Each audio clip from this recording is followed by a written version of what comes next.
All right, so Vashkar, you were being questioned by the guards in Kilrathis, and you wanted to go ahead and finish up that conversation. So that's kind of where we're at. Go ahead.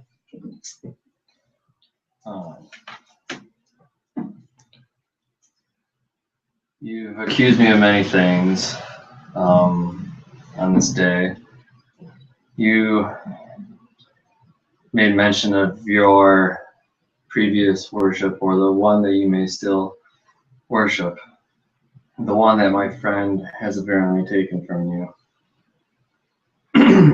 I believe this has give you an opportune choice to choose your own path for your own future.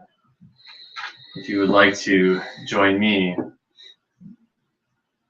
I am not one to oppress you, such as the female seems to do here in this place. Okay, so you're trying to get him to decide if he wants to worship your god, since his lady that they worshipped is gone. In essence. All right, so you want to roll a diplomacy check? Yep. Oh, 3. So 3. What's your total on that? 22. 22. All right. We'll do a will check for him. That would be a 17. So he's listening. He's showing like he might be interested on that. What do you want to? Do you want to follow that up with anything? Yeah. Ooh, what was that guy's name?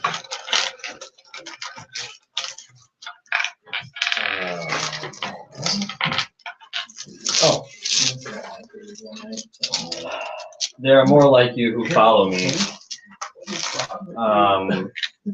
Gerthok the Jaw Mauler.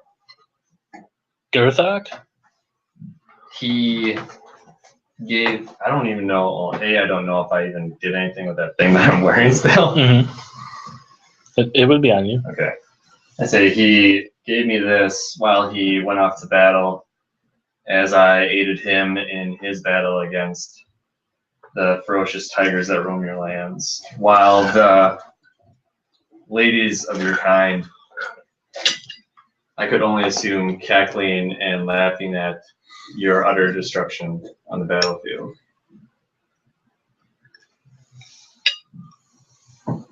The ladies of our kind were laughing as we were being destroyed, as our men were being destroyed by tigers. They were the ones that were sent out of here. As I was told, there are some that still prove worthy to stay in the city that are men. We are aware that you saved these men. We appreciate you, returning a good number of them to us. However, the defilement of a cathedral, our most holy place of worship, is not something that we take lightly. I can see by your demeanor and how you've remained composed under my questioning that you're telling the truth.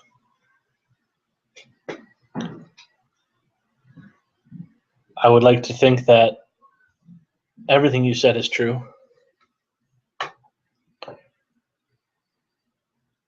But I just can't bring myself to do that so easily. We will hold you for a little bit longer. I'm going to return to questioning your friend, and if his story checks out with what you're saying, that it was indeed not your fault, then only one head may hang this day. And then he stands up and he says, It shouldn't be much longer. And he walks out of the door, closes it. Well, Frolic, so you're sitting in your room, and all of a sudden you hear some footsteps near the door. The door swings open, and he says, "Do not arise."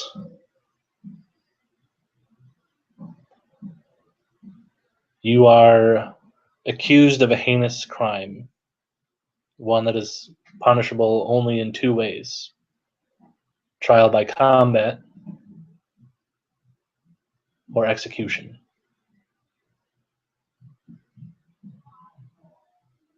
We've questioned your other party members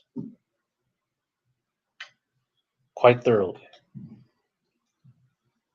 Some of them have given us information heavily implementing you as the one who was responsible for the defilement of our cathedral. Do you understand these charges against you? Yes, I do. And what do you have to say for your actions? Do you deny them? Are you proud of your behavior?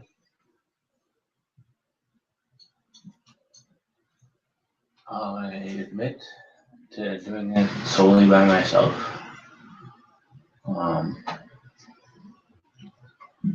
I'm both proud and disgusted with my own self. If you can understand that feeling.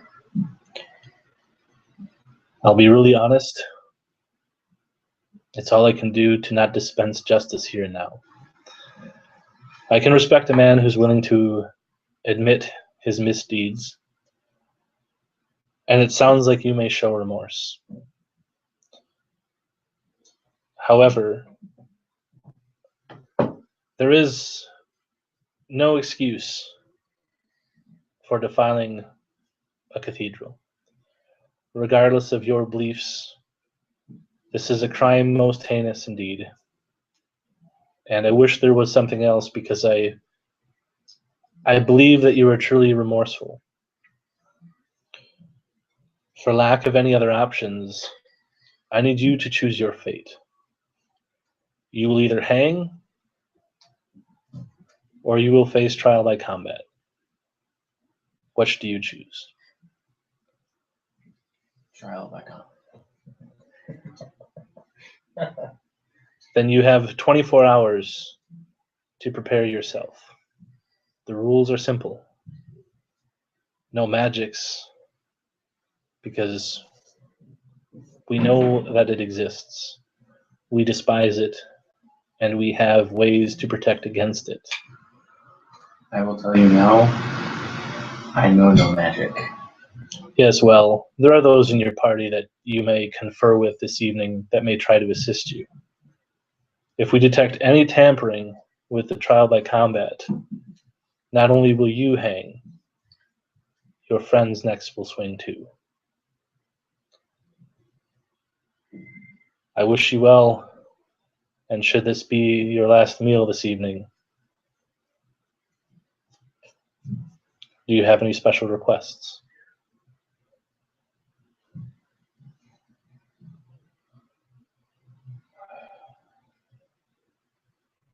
Yes, I do. What would you like as your last meal?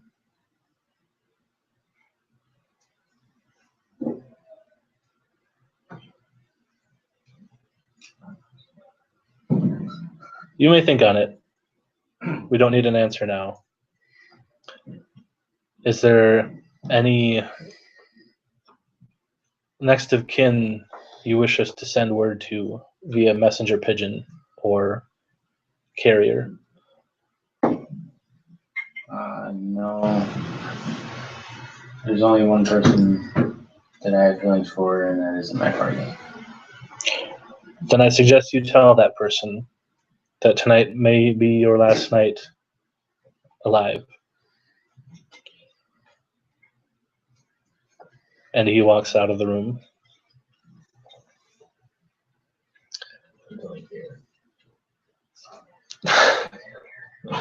So No, that stuff's not canon. with that, what do you choose to do for the evening? How do you spend your time? Your door is unlocked. You have all your stuff. No one's guarding your door. Do you stay the night and face out your punishment as you said you would and be a man? Or do you flee like the coward you might be? Or do you speak to your party and see if there's any other options and risk being detected with tampering with the fight?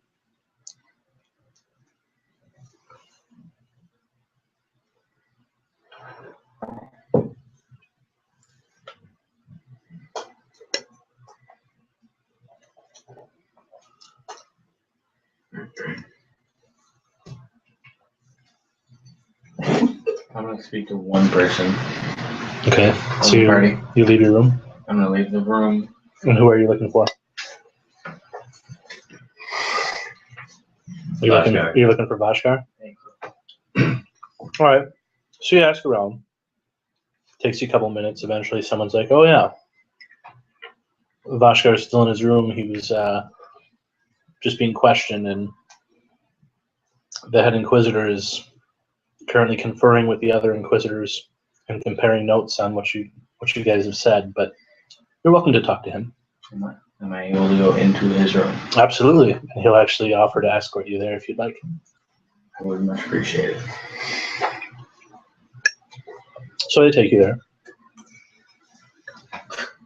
Vashkar, what are you doing in between the time he tells you that he's going to be conferring with another individual and then he was going to get back to you? What would your character be doing in a room that's 5 feet by 5 feet and just like a little cot? Keep in mind your characters. Yeah, keep in mind your character's pretty small, pretty large. Is there a window? There is a window, but you're really high up, like in almost like a keep area. So it's probably about a 40, 50-foot drop. I'm just asking if I could see out the window. Oh, absolutely. Looking at the sky. Mm-hmm. Okay. I would be probably looking. I'd probably be standing near the window, kind of looking at the sky, seeing what kind of moon's up tonight if it's nighttime. I'm not quite sure what time of day it is. It's about midday, maybe a little after. So just a nice sun. Yeah, pretty bright out yet. Okay. It does, however, look like it's on the way down. So a little past midday, maybe. Yeah.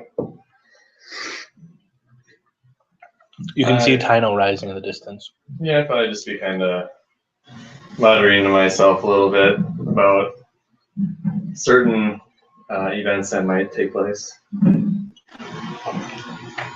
Trying to decide if you're going to live or die, or the fate of whether you get released from this place. In essence, yeah. Okay. Kind of speaking, yeah. So as you're reflecting on what could happen, you hear footsteps approaching, both wearing, by the sound of it, a decent amount of armor.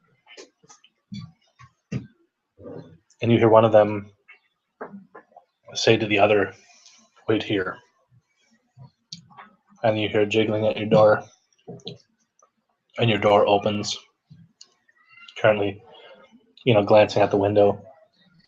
You turn your head back, or do you turn your whole body, or how do you react to the door opening? I keep looking out the window. Okay. He says, "You have a visitor." Well, I'll turn around. Would you like him to come in? If that is what he wishes. It may be his last night, from what I hear. I will leave you two alone to talk in private. So, with that, he goes out into the hallway and you hear him say, "You may enter." Okay. So you go in the room. You see Vashkar standing there by the window. What's your guys' name again? Felix.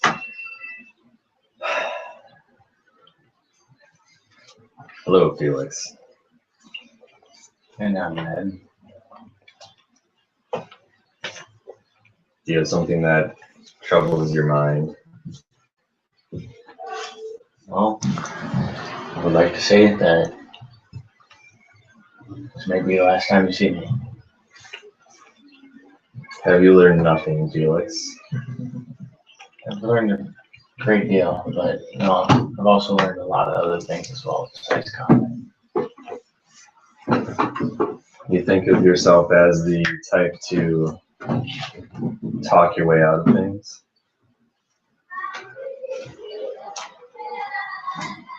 No. The god of war has obviously put you in a predicament of sorts. But you stand by my side. You won't fall if you're by me or your comrades. The power you have shown in the past has proven that is so. And that is why I would like to tell you that I am going to take my punishment as trial by combat. Then the foe who seeks to end your life, I feel, will meet theirs. Prepare yourself for your battle. And that thing I came up with that's on the website actually, that little oathy thing that I have, I do not have it available. Sure, I'm going to bring that up. Okay. But I made a little oath, basically, God of War type oath. It's on, Brendan's gonna pull it up. It's actually on the Baylor webpage. Yeah. It's under my character name. Okay. Yeah, it's okay. Is it? That's fine. I'm looking at that right now.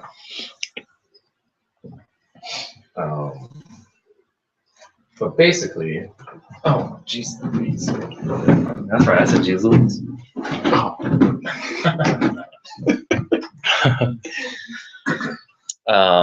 I say,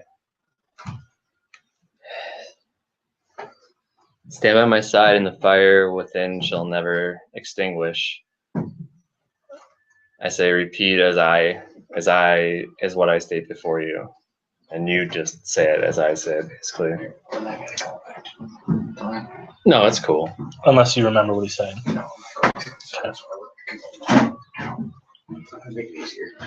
Okay. So, 1, 2, 3. Come, brother, come, sister, stand strong on your own. Together we fight to protect our home. Glory awaits us, victory will come. In the fires of war, unite. Wait, the fires of war unite us as one. My blood spilled on the battlefield first, and in the end, in the last. May no man or beast come between us and our path. So raise arms, stand strong, to battle we go. God of war, embrace us, let us destroy our foe. All right.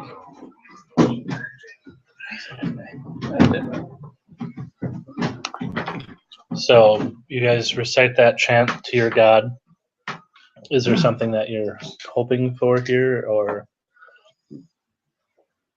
I say do as the oath. Basically follow the oath as strict as you can, and don't sway from anything it tells you. For I have gathered many of these men who seek to end your life on this day to our cause. I shall be close to the battlefield, and my presence will help you and aid you in battle. I may not be on the field with you, but I also will spill blood this day.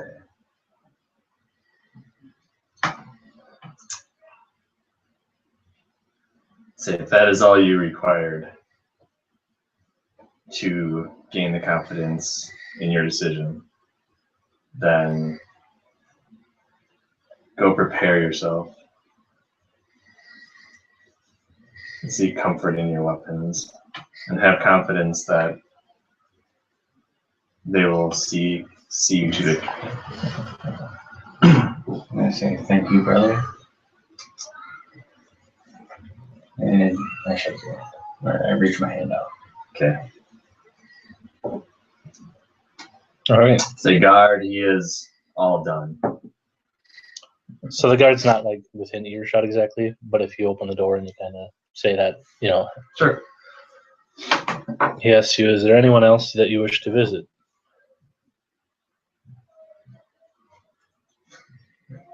Then I will take you back to your quarters. And you're escorted back to your room, and they open the door to your room, and as they're doing that, you hear some commotion in the halls, and they shout that the Maleficar's tower has been destroyed. And you hear like loud crashing sounds, the sound of like stone on stone outside your window. Quite a ways off in the distance, but it's a large amount of commotion, so much so that he actually shoves you into your room, pulls the door shut, and locks it. And then you can hear, footsteps scurrying about both outside your door and outside the window. And then we'll go to the scene at the tower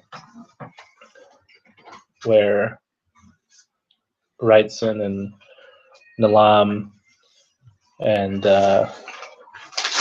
Bordrick, as well as Uabris, have recently brought down the Maleficar's tower. And as the tower comes down and this commotion is going on, how are you guys reacting? Because you guys managed to slip away. So, the rest of the party's still in their quarters.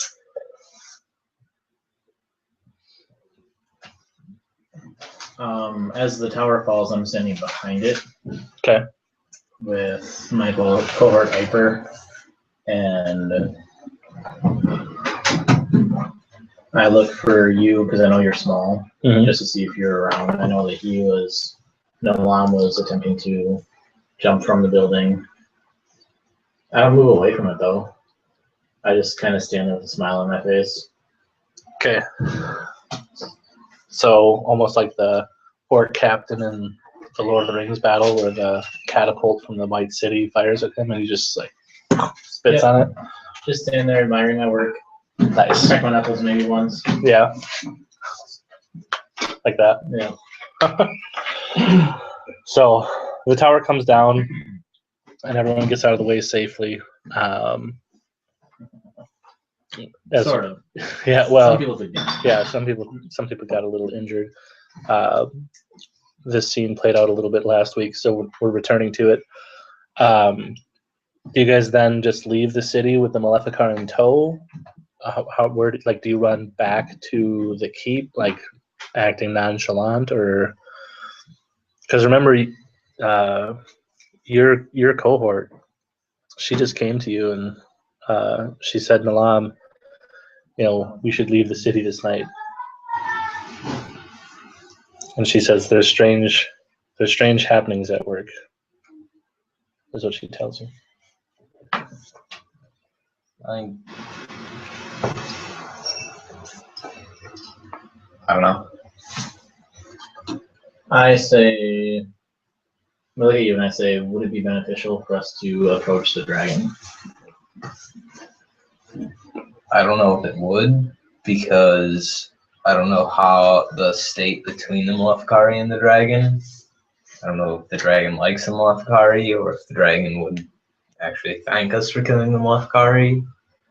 There was a comment made that it seemed like the Mlefkari were ruling the city when the city should be ruled by the people and its god, which was not the Mlefkari. Maybe before we leave, you should actually speak with the dragon on this. I don't really like the dragon. Well, I still think someone should actually question the dragon on the Mlefkari, and someone actually has to interrogate the Mlefkari himself. Ew. What about the lizard guy? What's his name? Vashkar. What about him? Yeah? What about him? Wouldn't he be good to talk to the dragon? I have no idea. Where's he at? We could really use his big, strong, bulging muscles. They are both reptilian. My tiny feet are getting sore. I need a shoulder to stand on. Well, I have no idea where he is, but we need to probably get away from the tower before people show up. Well, I'm not worried about that. That's your problem. Right, then where do you think we should actually take this Mlefkari? To the ship. Yeah, the dragon did tell us earlier that he would take us there. You remember, don't you, Nalam? Yeah, but there's still the fact we don't know does the dragon like the Mlefkari or not, and if we just show up with this Mlefkari, did the dragon be like, hey, we're taking this guy away? How does the dragon feel about that? Well, if the dragon's mad at us anyways, he'll be here soon enough. I mean, we just made enough noise to attract his ire, I'm sure. I don't feel it's the best bet to just stand out here. No, me neither. We should go and find either the dragon or that big, strong lizard guy, Vashkar. Oh, I have no idea where Vashkar is. And it's kind of obvious where the dragon always is. Well, we were all being chased by the city. Well, a small portion of the guard. But we escaped. If he was captured, I'm sure he would be wherever they would take people that need to question. Yeah, there's no hiding those two big lizard men. I'm sure they got taken already. Do you two want to seek out Vashkar and... Nope. So you want to go to the dragon? Nope. Well, then you need to do something, man. Vorder, what do you want to do?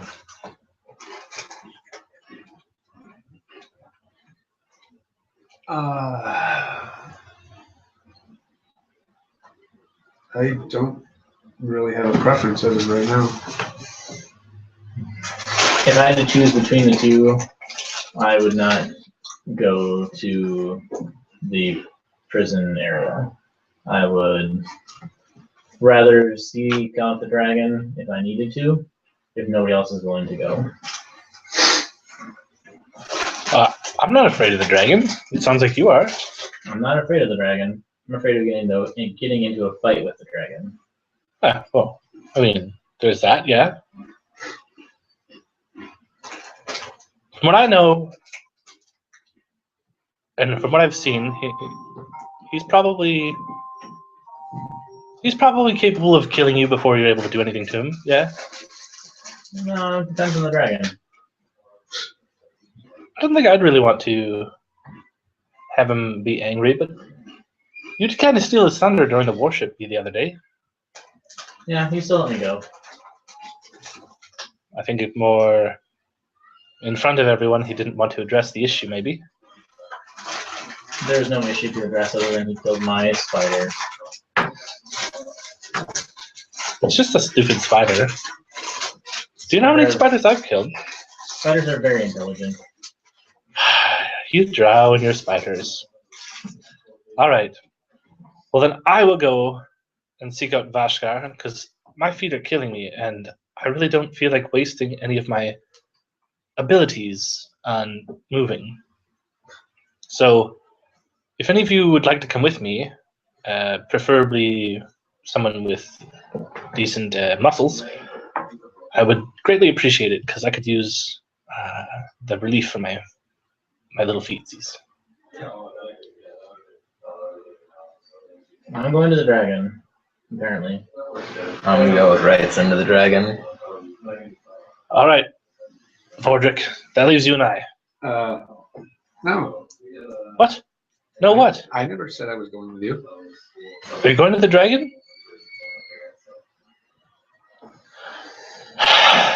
Fine, leave the little one alone. All right. Oh, Fine, I'll go with you. But I'm not carrying you. no, I just rest on your shoulders. I'm not carrying you on my shoulders. What's in your bag? Can I fit in there? I can't carry you if you're in my bag. I've Can got I enough walk? stuff in there as is. I can't fit you in there as well. That's unfortunate. And I kind of like look around for a cart or a wagon passing by or anything that I can kind of hitch a ride on, heading in the direction that we're trying to go. Damn it. Can't you like cast a spell to make yourself fly or something? Yes, well, things might go wrong soon, and I'd really rather not waste my abilities on such trivial things as moving. If you could just be a friend and carry me on your shoulders, that would be great. It'll be better for the group if you do. I look at you and I say, how's your balance? It's okay. I'm little. Could you balance on one of these? And I pull an orb out of my backpack. I once went to a circus and I saw something of that, but I don't reckon that I could. All right, then. That's all the help that I can offer. And I put it back. So I kind of look up to you and I make my eyes as big as possible. Please, Vashkar, if you could just... I'm sorry, Vordrick. I know your name. Don't look at me like that. If you could just be a pal and I could pay you. Yeah, I'll tell you what. Remember the conversation we had the other day about the pearls? Yes. I will give you 350 gold per pearl that you sell me. What do you think of that? How about you just stop talking and we go? But my feet are killing me. As are mine. I don't complain about it. But I'm littler than you are. I'm just a weak race. You're such a big, strong devil thing. Here, I'll settle this. My lizard friend that I got, he doesn't talk much, but he listens. He'll carry you, right? And I'll get him. Lizard friend? He came from the deck. Ah, so he's a magical being. Doesn't seem very magical. Well, but he's not. He wasn't born here, right? Like he's from another plane that you pulled him from using the magics? I don't know how it works. But he listens. Yeah, ignorance is bliss sometimes. Yeah, sure. I'll ride on it. You got a saddle? He'll just carry you. Oh, oh, I'm sorry. He was like laying on his hands and legs a moment. I was confused. So then I climb up onto his back and have him carry me around. The whole time annoying you, bothering you about the pearls and, you know. Are you sure? You really don't want to sell them? How about 325 each? That was less than what you just offered. Fine, 340. I'll think about it. Fantastic. And then I kind of giggle. All right, so Kyrie, you're currently sitting in your room and you hear some commotion going on in the halls, shouting of some kind of tower being destroyed, and everyone seems to be like up in arms and rushing for the nearest exit. And you hear your door kind of click as it sounds like a key turns and locks it. How would you react to that commotion and then knowing that you're now locked in your room? I'm sit and wait. You're just going to sit and wait? Are you like reading anything or looking at anything? I mean, you have all of your belongings with you. Is there anything that you would be doing? Just waiting. Is there anything in particular you're waiting for? Okay, so like if you hear the door click again or like footsteps like that are coming closer to your door and stop, like you try to like kick at the door or something or what? Okay. All right, so I'll let you know if that happens or not. They finished in asking you questions and trying to figure out your involvement, and they're convinced that you're not. But they ask you, how you know the two lizard men as well as Ophalrix.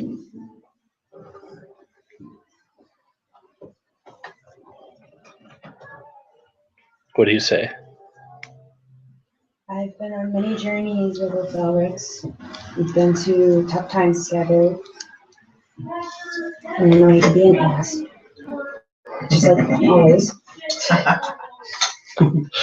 Nice. All right, so that's the answer that you gave them, while they were speaking to you, and you hear someone in the hallway say as a few moments later after you're kind of recollecting what they were talking to you about and trying to put the pieces together in your head, like what's going on, and you hear that the one to be executed has agreed to trial by combat tomorrow, and that he's been secured in his room. And then you hear another shout back, all of the others are secured as well, and then they start listing off names of people who have not been apprehended yet. Someone in the party must have talked and said who it was that's currently not under guard at the keep. So they know that Wrightson is out there somewhere. They know that Nalam is out there somewhere, as well as Vordrick and Uavris. And then one of their own is with them. And then you hear some shouts as if anyone happens to see them, or they can be confirmed as involved in the destruction of the tower, because they've already figured out what's happened. They can see it. The tower was large spire in the city, one of the few, and now it's not there when they look out the window. So they already know what the sound was. Do you feel like your character would react to that with any kind of emotion at all, or as they're kind of like saying off the names of people that they're looking to apprehend and suspect in the involvement of the destruction of the tower? No? Okay, that's fine. So, just real quick, apparently there is a bomb squad at my work. Not just a call-in, they actually dropped off suitcases at the store. So just in case if something does happen, I need to leave. I'm not to break away from anything, but yeah, I'm just letting you know. Oh, like they're actually like looking at shit right now. So why would you have to leave though? Well, if something goes on because of your position. Gotcha. But I don't expect anything. Just let you know.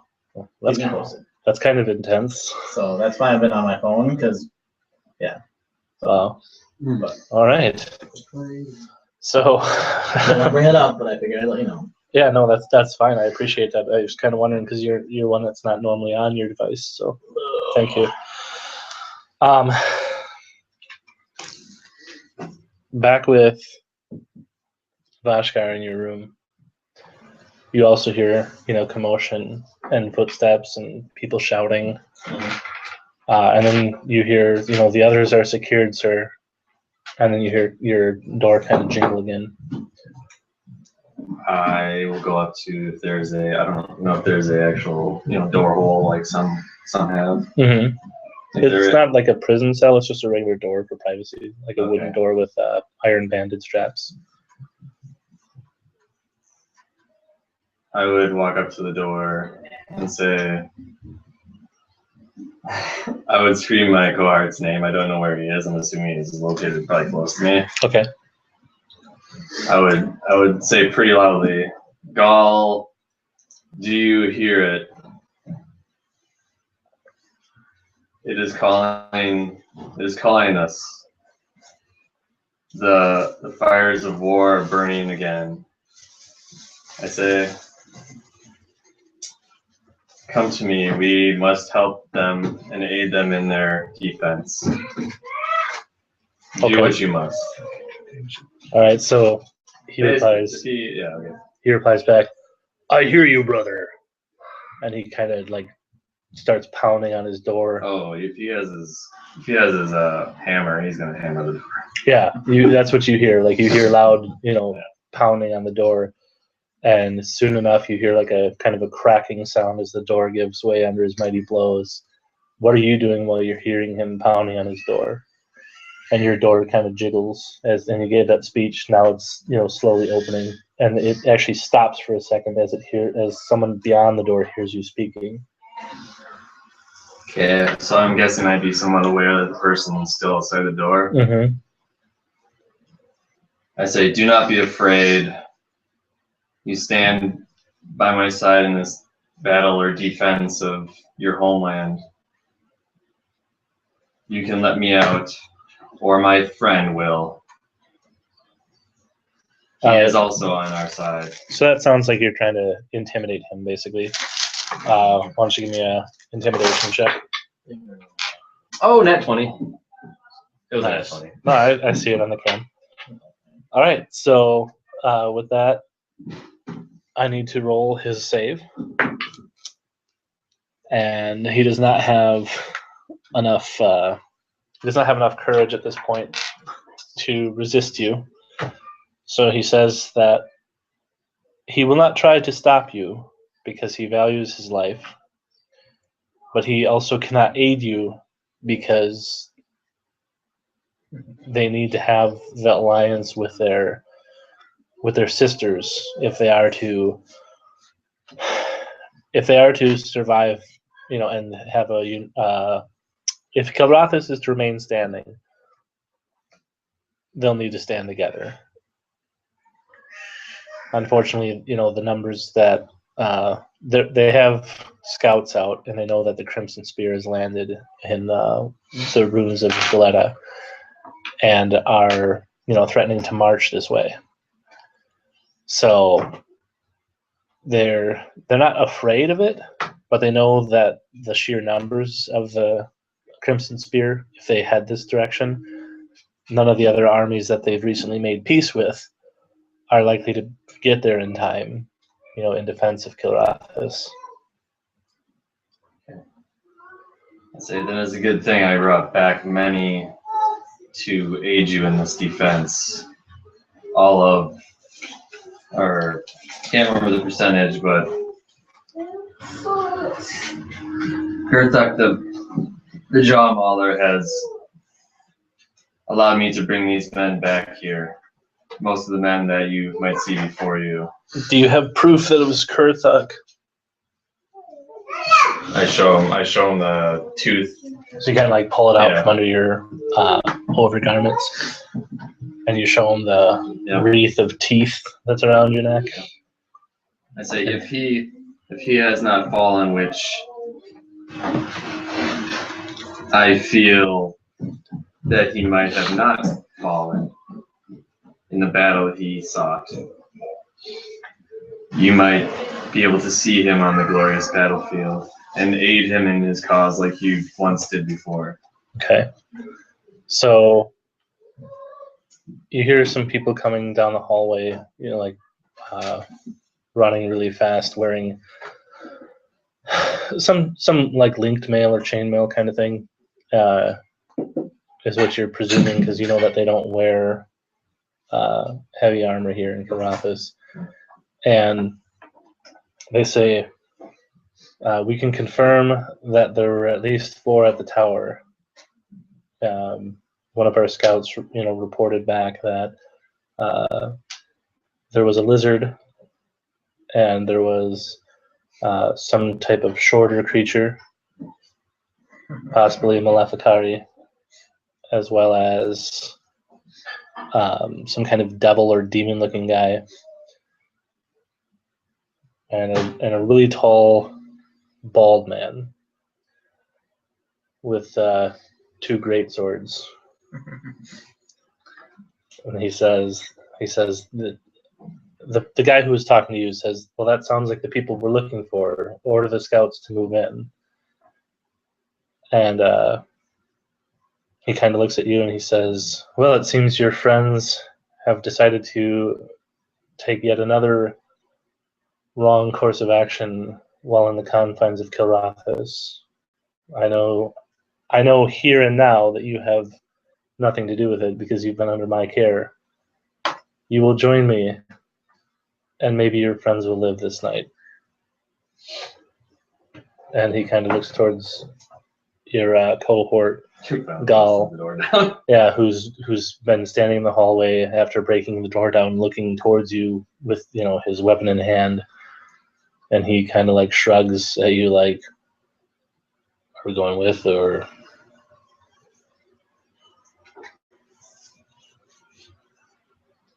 I say I will aid you in the defense. Good. It takes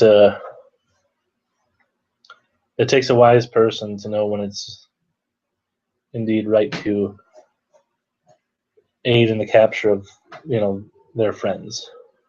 Sometimes it's for the better. And then he kind of motions to you to grab your gear, whatever you don't have yet, and then they begin running down the hallway. Say, if I may make one request. On the way? As before I leave my cell area. Like I'm outside the door. Sure. I say, the one that you have put to death by battle, is there not a better way to die than on the battlefield? Maybe he will meet his fate out there. Well, he has chosen trial by combat. We've given him the choice, and he's made it. Unfortunately, there is no other option. Then combat alongside us is what I feel is the necessary punishment, or what I would feel would be the battle that only a great warrior, or warrior, I don't know what a woman warrior you call them. They just call them warriors. Okay. That a female or male warrior of Kilrathi would want. For Gerthok the Jaw Mauler, to honor him if he has fallen in his battle. Maybe Felix can be that one sacrifice that you may be looking for. We will not release him. He will face the trials in accordance with the customs of this land, in accordance with the promise and decision he's already made. Nothing can change this. And he kind of says, now, if you're done stalling and trying to buy your friends time, you said you would aid us. Do you mean not to keep your word? And he orders you to march. As he, thrusts his tip of his axe into your back. So there's no need for that. I feel that I have more control over your men than you do sometimes. Then we shall see. And he, thrusts you again with the weapon. We shall. As I touch this necklace and I give him a glare, and I keep walking. I say, "Come, Gaul. Battle awaits." All right. So you guys are heading out of the keep, and on the way past the door, you hear them shout to keep that woman under guard. She will be useful to us. It's not the person that you're with, but it's other people in the hall that are running back and forth. And you go down a couple sets of staircase, and eventually you're outside the keep and heading towards the. Yep. Where are the followers that I got? You don't know right now. Okay. They've been dispersed either to different rooms or taken back into the city. Who knows? Okay. Just something that I'd probably keep my eye out for if you recognize any of contact your with one of the people that decide to follow me. Sure. So you're keeping an eye out for that kind of, also watching for anyone rushing down, the hall, possibly towards you or not. Mhm. And like I said, you get outside the keep and you find yourself heading west, and you see, like, off in the distance up on a hill, the remnants of what used to be a tall spire, that you would see outside your window. And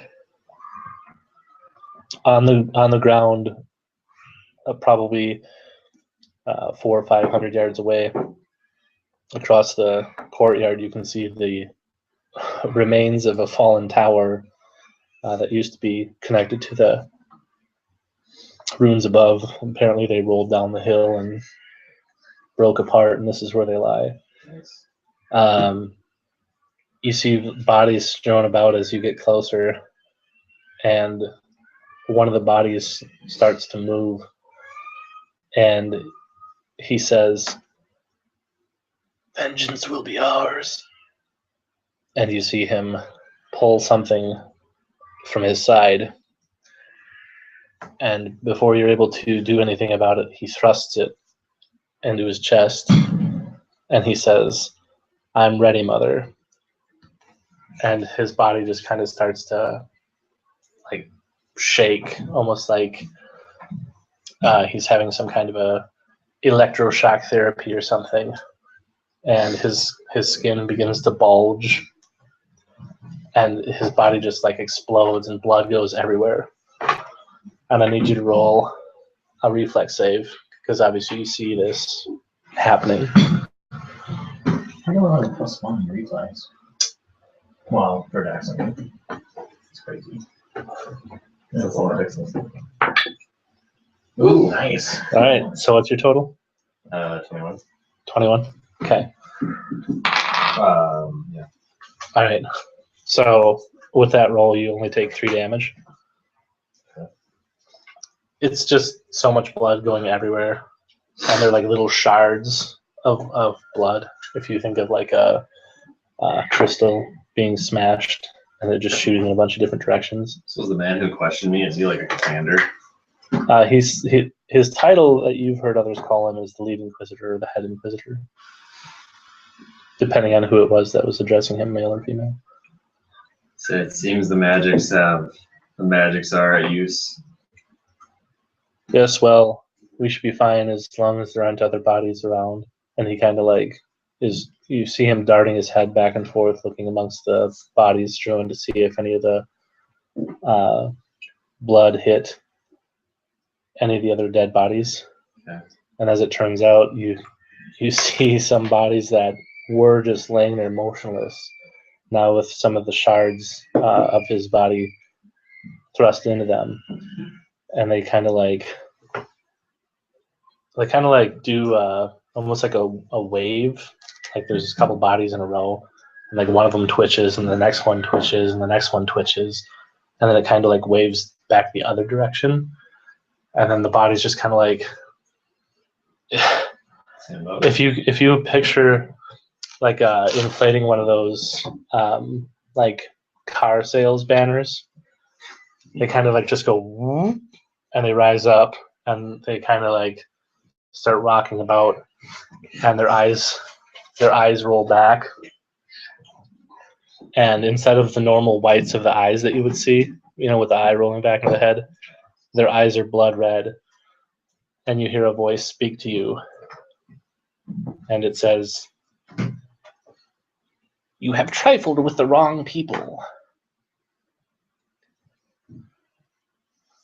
A hag is not somebody that you mess with, particularly this one.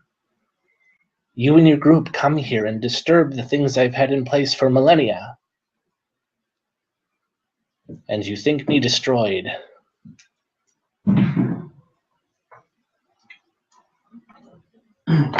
And then the bodies kind of lunge forward at you.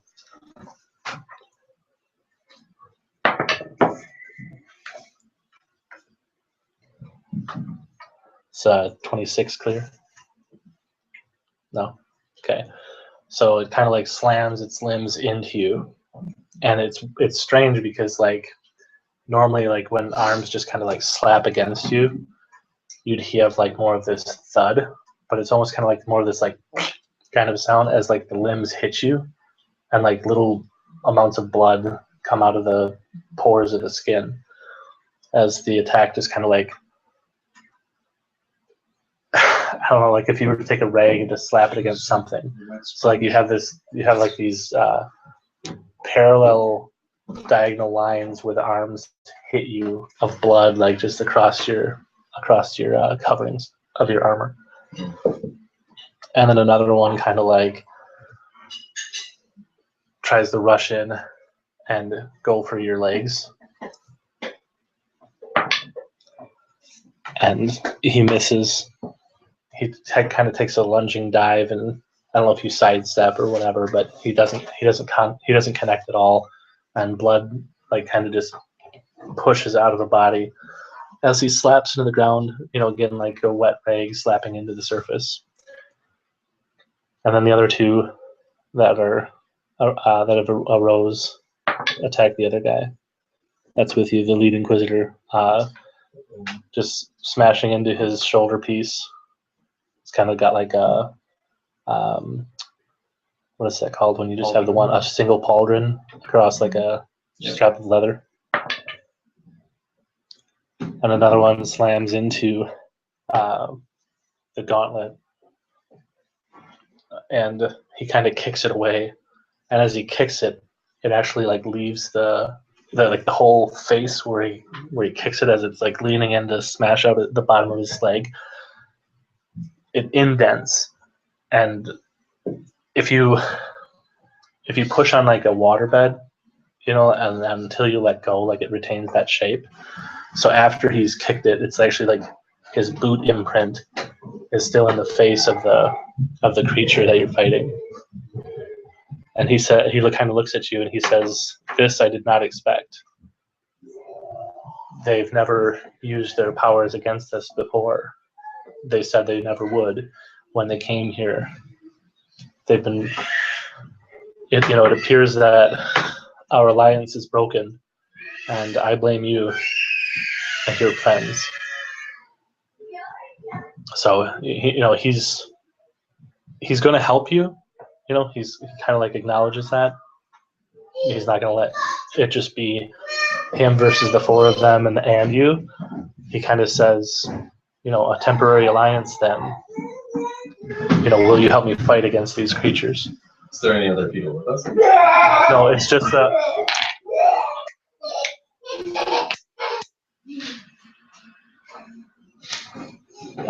temporary alliance against these creatures.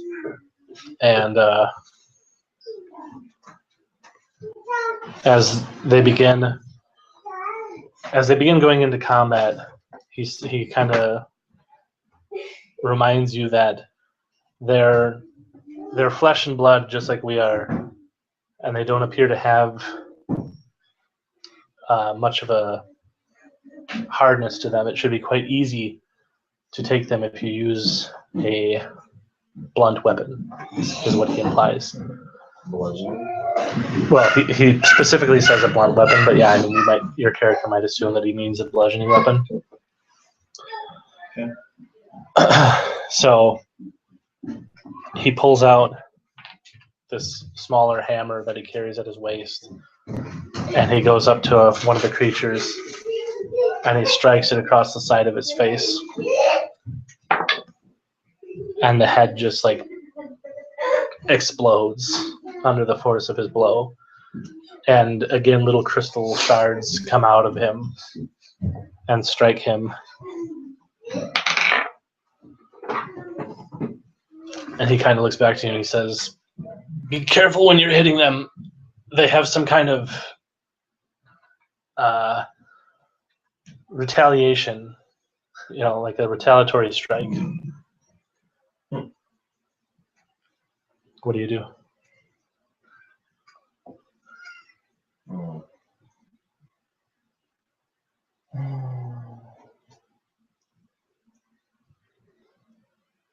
So how many of these things are there? There's just the four.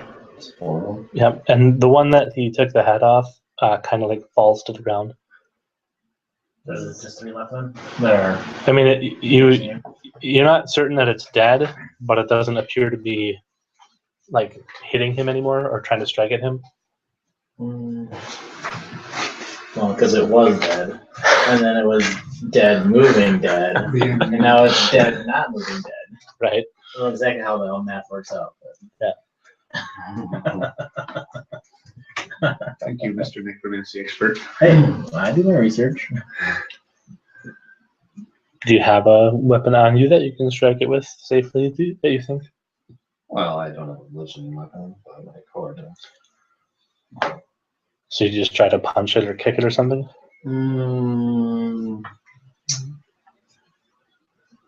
Or maybe a ranged Maybe attack? like a. Well, it depends how far away I am, I guess. But I mean, they're close enough to hit you. So, I mean, yeah. you know, they're definitely within 10 feet or so. No, maybe I do just like a cleave at their legs, maybe. So you're going to use your axe? Yeah. Okay. And you're going to see if you can cut through their legs? Yep. All right. Oh. So you go in to swing, and you're kind of trying to like draw your axe. You're kind of trying to draw your axe out and bring it down for like the cut. But instead, what happens is, Go in the dirt. yeah, your swing misses just before their legs, and you end up chopping into the dirt. And they're going to swing at you. All right. Does a 25 hit? No. And misses again. Again, more blood stains on yourself.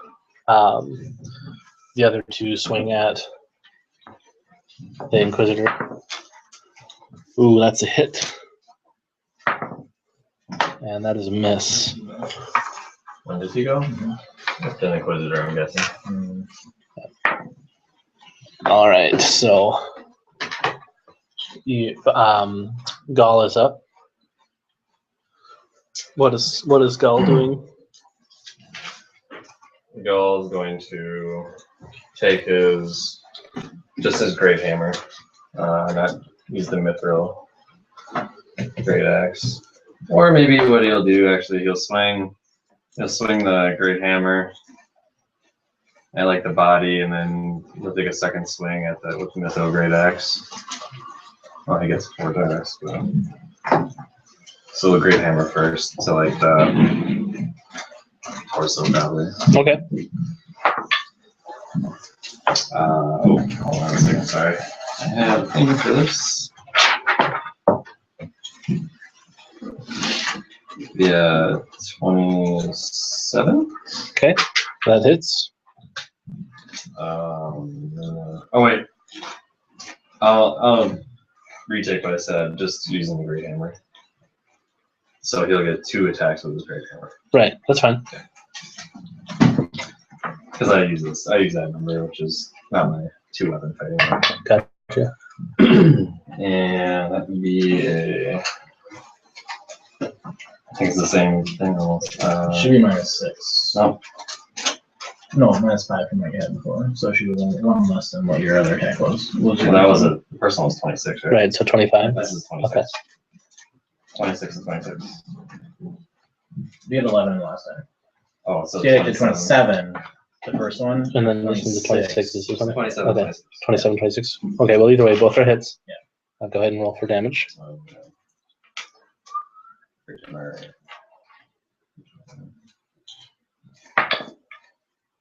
And my strength. Oh, actually, we have. Yeah, so.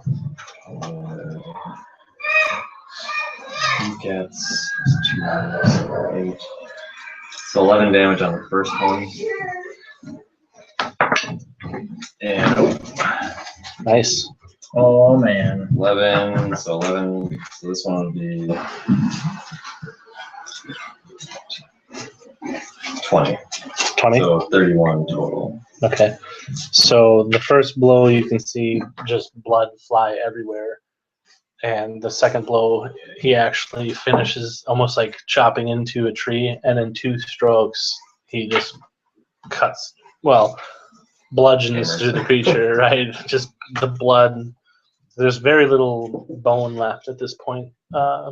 And I think what's happening is, if to kind of explain it to what your character would be assuming what's happening is almost like the bone are the shards that fly out, like the bones all breaking into almost like glass-like pieces, and that's why they seem so different than a normal flesh and blood being would be. So again, he does that, and then the body just splits apart, and blood flies in every direction, and more of the dead bodies are struck, and they begin rising up around you. So another 7 bodies are affected by the first creature's blood spilling, and an additional 11 dead Maleficari from inside the tower begin like falling out of the ruins of the tower. Like some of them are coming out of what used to be the 3rd-story window. Some are coming out of like the 2nd-story window as it lays on its side, and then still more are just pouring out over the top. So soon 18 of these squishy creatures that are basically bags of blood and shards or bone shards come rushing towards you guys, and they don't shamble like a zombie would. Like they actually are running at you. And he kind of looks towards you as he smashes the last one that he's fighting. Oh, misses on the first attack, and he finishes it off on his second attack. He looks back to you and he says, "We need to leave here. It's clear your friends are not here." You seek to run from a battle. I don't know how we can fight them. I mean, the more we kill them and the more these shards hit the ones we've already defeated, they rise again. And he shows you, the first one he was fighting had one of the shards stick into him again, and his body is rising up again. Seems there is great magic here. The Maleficari are indeed powerful. Even the dragons bow to their will. Well, the ones you seek, the ones who you feel have wronged you, some of them wield great magic. Some of them wield great magic that might outweigh or outpower these Maleficari. He says, "And who are you referring to?" There is but a small little man that you spoke of. He may seem useless in battle, but I have seen him grant my friend Gal strength to aid him in battle. The Dark One, the Drow. Yes, well, he's also presumed to be with that smaller creature you mentioned. Can we trust them? As you're like fleeing away from these blood sacks that chase after you. It is not that you have to trust them. It is that you have to trust me. He says, "At this point, I don't know who to trust, but you have not betrayed me so far." He says, I will not say that I follow you, but I do not go against you either." I'll give him a smirk and say, "Off to find the ones to aid us then. I am not one that likes to run from battle." So where did you guys go then, Wrightson, after the tower fell? Like you were standing there arguing, and you guys were heading back to the keep, right? We're going to the dragon. Yeah, So you two were headed to the cathedral? Yeah, And that, with okay. the Maleficari with us. I just like the idea of your character smirking. Like this huge lid just now like, eh. He's got like the It spiked happens. teeth, right? He has a little tongue flavor to it. Does he lick his lips as he's smirking? Oh, probably. Yeah. That's Let me awesome. tell you something. That's hilarious. Let me So- tell you something, brother. You guys are heading to the cathedral, and you see people rushing back and forth. And one of them says that the lizards have escaped, and then you see something that you're kind of surprised at. You see a small group of Kilrathi warriors, some male and female on both sides, actually fighting against one another. The weird thing is, though, is like one of the sides, as they're being hit, they're leaving blood, like not from wounds, but just like blood is just like pouring out of their actual pores of their skin as they're being struck, and leaving stains on the other group that's attacking them. Like how would you react to seeing that? I mean, it's not like a normal thing, right? You haven't seen that before. My character probably recognizes that's not normal. Okay. Do you think? Wait a minute. Do you know what this is, Wrightsome? Where you dealing with blood and all? Where is Borrow and me here?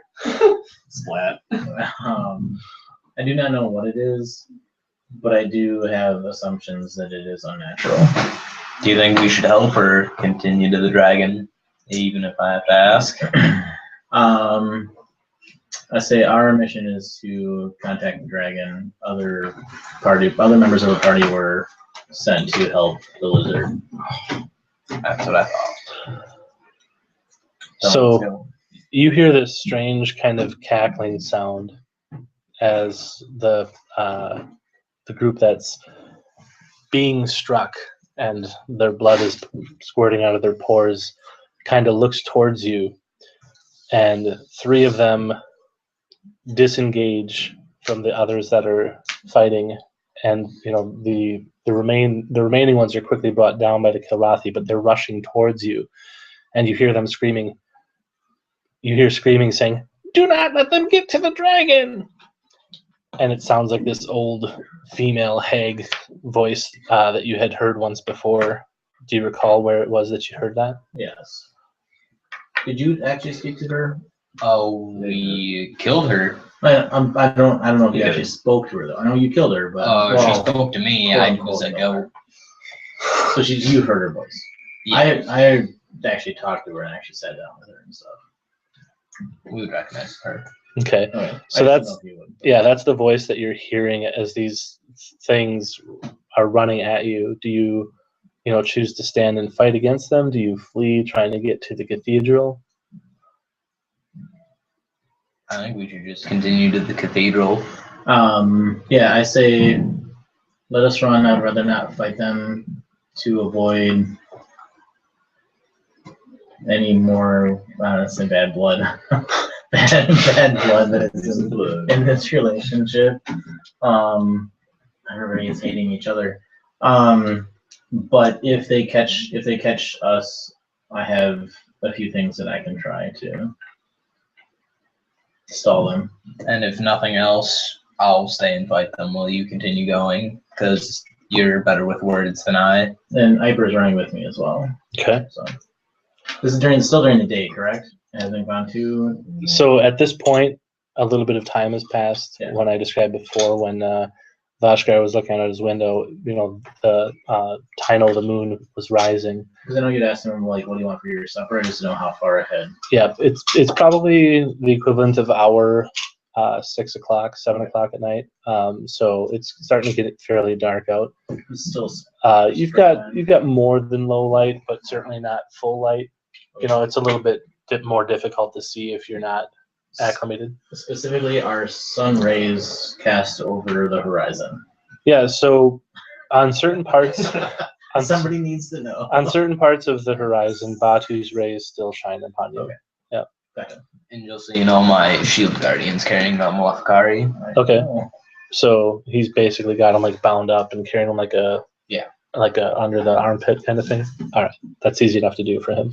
I do take this time to speak to my rapier, and I say something along the lines of, it appears the hag that is part of the Witches and Warlocks is preventing us from fleeing from the city by speaking to the dragon.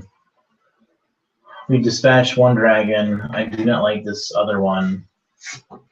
Do you have any suggestion as far as what is good for our party to live tonight? He says, I've seen this magic before a long, long time ago. I do not know what you can do to combat it. Your best course of action is to seek the aid of, someone more powerful than yourselves, and if you're able, just flee, because the last time he recalls seeing this, his people had to flee underground, and that, obviously would be the Drow, as you know. And I say, where we are going, there is an escape underground, but I'd rather not use it, so we are heading that way if needed. And I look at Noam and I say, we run, or we continue to run. And so we keep running. So you actually hear this conversation that he's having. You're trying to have it in your head, but you're actually verbalizing these words. Does he hear the response or just my words? No, so actually the rapier, you see like the hilt of it, kind of like a little mouth forms, and it's actually talking. And it asks, it kind of like tells you to move your hand a little bit, so it's not muffled. I raise my hands up when I do it. Like the speed jaws run. All right. So you take your hands off your weapon, and now he's able to speak, loudly. Yeah. And you hear that response, and you're like, you don't recognize the voice. It sounds like a very wizened voice that's replying to him. And you almost think at first that he was asking you the question. Do you think you would have said anything to that question? I don't think so. Okay. So he tells you, to continue on towards the dragon, and as you're approaching the cathedral, the sky and the air around you takes on this very like heavy, damp feeling, and the color quickly changes from like this, fairly pristine blue sky and just slight breeze in the air, like basically a beautiful day, what we would describe as like maybe 70 something with low humidity, now feels like thick and damp, and your right side begins to shake. Okay. And your drow rapier, he's like, what's going on over there? He's like, is that one okay? Is that another intelligent weapon? Okay. And that's the lineage rapier on the left side? Yeah. Okay. Well, the right side, yeah. So as he's like asking you that, the blade actually withdraws itself from the sheath. Okay. And it kind of like begins circling around your body. Awesome. And all this is going on while the sky above turns from a pristine blue to like a deep red. Okay. I draw the draw rapier. Do you stop or do you continue running? Well, I can't because it's. Is it encircling me, like protecting me, or is it like forcing me? Like, it's just making sure that it's staying with you beat for beat. So like if you slow down, it slows down. If you speed up, it speeds up. But it's just kind of like keeping its pointed edge pointed towards you, waiting to see what you do. As long as it continues to move with me, I would still move forward. Sure. If at any point in time, like as I step forward, it stops, then I would stop. Let's have you roll a will save just to make sure that what you're saying is accurate from your character. Okay. Yeah, I mean, so you're like a little bit shaken by this. Like you're a little bit shaken by this. You haven't seen this kind of shit before, and like your weapon withdrawing itself from its sheath and just kind of floating around in the sky, turning blood red around you. The air feeling thicker and almost like damp on your skin. And again, you hear cackling as voices, that same voice rumbles through the air around you, almost as if now the entire sky is this voice. Not like blowing across the wind, but just booming in the air, this massive voice of this old hag. And she says to you, "You have done well to capture all of these for me." And your rapier kind of like floats up a little bit above your head, and the blade point, your lineage rapier, and the tip of the rapier, now aiming at the ground, just thrusts itself with immense force and just shatters on the ground. Everything inside of it is released. Nice. So what is that? I'm gonna have the red thunder. Our little goblin friend, Yay, goblin friend. and then the giant I don't know what notebook king. is. Is my notebook up there? Yeah, it's up there. I have it all written down. No, to the right. We're There just you going to describe Right, what's all coming out of this rapier right now. I'm gonna say it's pretty sad that Korathis is gonna be dead. Yeah, no, there's not that bad stuff in there. Just the red fog, the dragon, Bash, the giant king, Oh, that's not bad a at all. couple No. of like assassins. Bash, Giant King, Displacer Beast, Wolverine, that's almost dead, the Blood Fog creature, an elite ogre from the Drow army, a Maleficari, and the Elder Dragon. So the Maleficari is one of the first beings out. The giant kind of looks down, and he looks to the right, and he's got this like confused look on his face, and he sees like there's this small creature on his shoulder, and he says, in giant. So for any of you that speak giant, this is what you hear. What in the hell are you doing on my shoulder, goblin? And Bash kind of looks at him. He's like, I don't know how I even got here. I thought we were by Verona. And the giant says, where the hell's Verona? What have you done with my people?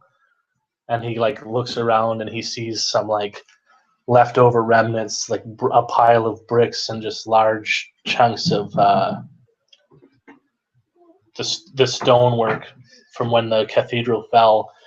And he reaches down and he puts his massive hands into the pile of stones and he picks it up and he says, you, drow, now speaking in common, you will tell me what's going on here, or I will crush you like the bug that you are. I say, you were trapped in a weapon. I have freed you. We have enemies on our tail. We must defeat them. So the Maleficari pops out now as the rapier's bursting into 1,000 pieces. And he kind of like looks around, observing the scene. He goes, oh, no, not here. Not you. And he pulls out his Chris dagger and he thrusts itself into his chest. And he says, I am ready, mother. As the crimson fog comes out of the rapier as well. And now everything kind of coalesces. All the little like blood droplets that you feel as moisture in the air kind of like converge into one. And you recognize this as what did I describe it as before? I'm sorry, I lost my blood fog. Yeah. So this creature is manifest again. Only this time it's equal in size to the giant, and it stands across from him. And he says, your blood will serve us well. As like the entire body almost is like this mouth. If you can picture like a slime talking, only this massive height of blood. And it lunges at the giant, and the giant kind of like throws the pile of rocks in its hands. Oh, nice. Yay. And it blows a hole through this blood beast, and these little blood shards fly everywhere. And people who are standing around just watching this scene unfold get struck with these shards of blood from this massive creature. And they too now begin to like contort as their bodies start shaking violently, and their skin bubbles. Their eyes roll back in their head and turn red.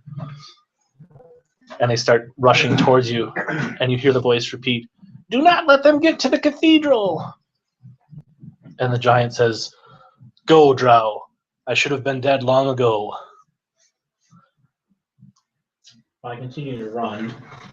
Number one. How far away from the? I mean, I know we're in the fog now, but just before we got to the fog, like if I had to judge how far we were away from the cathedral at that point, was it just down the street, or was it like blocks So you away? you can see the cathedral in the distance. I mean, if you had to guess, give me an intelligence check. I can tell you how close you get. You think that you could probably get there if you were to run for a good solid, 2 or 3 minutes. Okay.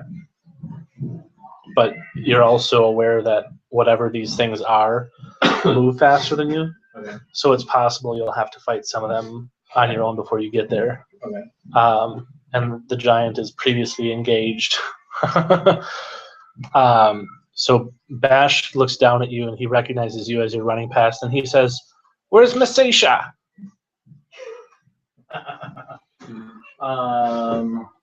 I say she left of her own volition. He says, "She is dead, isn't she?" She is not. She still travels this plane or this world.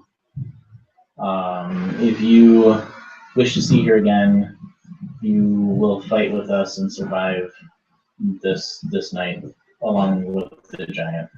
He says, "Do not worry about Bash. Bash can protect himself."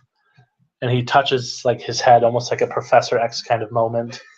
And he begins like looking around and he sees people in the crowd that haven't been affected just yet. And he starts to like stop some of these shards that are heading towards this particularly large crowd. And the shards kind of like lift up and he kind of like moves his head and he just goes and flicks his head to the left and all these shards just fly into the building. And they're actually sharp enough that they actually pierce through, like the stonework or the wooden facades of the buildings. And these people kind of look in awe and they're like, "They've returned." And some of the Kilrathi females, they're like, "That's not possible. There hasn't been one with that power in this area for ages." Oh my god. Goblins. That one's a mind power. Should never be allowed to play. Bash is a telepath? Yeah, he's a psionic. Yeah, Oh, weird shit. now. Totes. And from one of the doors nearby, he says, you hear a voice, this big burly voice, as this beer-gutted man steps out from his door frame and he says, "Don't worry, we'll protect Kilrathis," as Steve the Minotaur and a bunch of his brawler patrons rush out of the bar and begin attacking these things that are chasing after you. And he says, "Go now, save Kilrathis. If we fall here and we're able to save even a part of this great city, it will be because of you." And they rush into the battle, and he has his keg with him, and he's just like swinging it about, smashing it. Wait. That's funny. Steve is a keg bashing? Yeah. Oh, I won't play Steve. He's the one. He's through the You want to play everyone except your own. I want to play Steve. He wields a keg as a weapon. Yeah, what he's done is it's probably about half full with alcohol still, right? Oh my lord. And occasionally he'll put it up to his mouth. Can I have a tag team? Steve the drunken lord, and Bash the goblin. He'll drink on occasion. He'll drink out of it. He's got like these leather straps that he's hammered into the top and to the bottom of it, and he just like smashes it into the face of someone. So if you kind of picture a minotaur wielding, almost like a huge wooden cask with the iron bandings at the top and on the bottom, and then the leather strap, connecting it that he's gripping it by. My drinking friend, Normally he just keeps it kind of like slung across his back, but he undoes it, like the shoulder strap, and he's holding it down in his hand, and he just swings it and smashes one of these things in the face, and the blood just spatters into the building next door. Sorry. And his patrons come out, and one of them's got like part of a bar stool. You actually recognize this. You actually recognize this guy as having gotten a fight with Cecil, who you haven't seen yet this evening. And he kind of smirks at you guys as you run past. All right, so you guys begin running towards the cathedral, and as you turn the corner, you see Bara standing there. What? I saw. And she kind of looks at you and she says, I say, what is this demonry? You have not saved me. You have had time to save me from my fate. You let her take me. You let the blood god take me. My goddess. Why did you let me fall? I had no chance to save you or any chance to prevent you from exploding all over the battlefield. She says, that's bullshit and you know it. We were friends. It's not really. She said, I've had feelings for you. You're the only man that I could ever actually see myself with. You know that I prefer women. I say, I protect you from the... I did not reciprocate because I was protecting you from the fox lady that would have attacked you if you would have shown any emotion towards me. I forgot her name. Be that as it may, you have made your bed, and you will now suffer the consequences. As my lady has proven successful in your absence from this world. And she calls upon the power of her blood goddess one more time. And again, the air around you begins to feel really damp as she absorbs like the little blood droplets that appear to be floating in the air nearby from the bodies of the fallen. As you can see thousands of Kilrathi warriors fighting with other Kilrathi warriors whose bodies now emit more of these blood crystals, turning more and more of them into these creatures. I say something along the lines of Bashkar was the one that took you away from us. He was the one that delivered you to your goddess, and he is the one that should be to blame for you leaving myself and our party. I know that you had aspirations for many things in life, but before I was able to bring you back from the brink, you were cast over by someone else.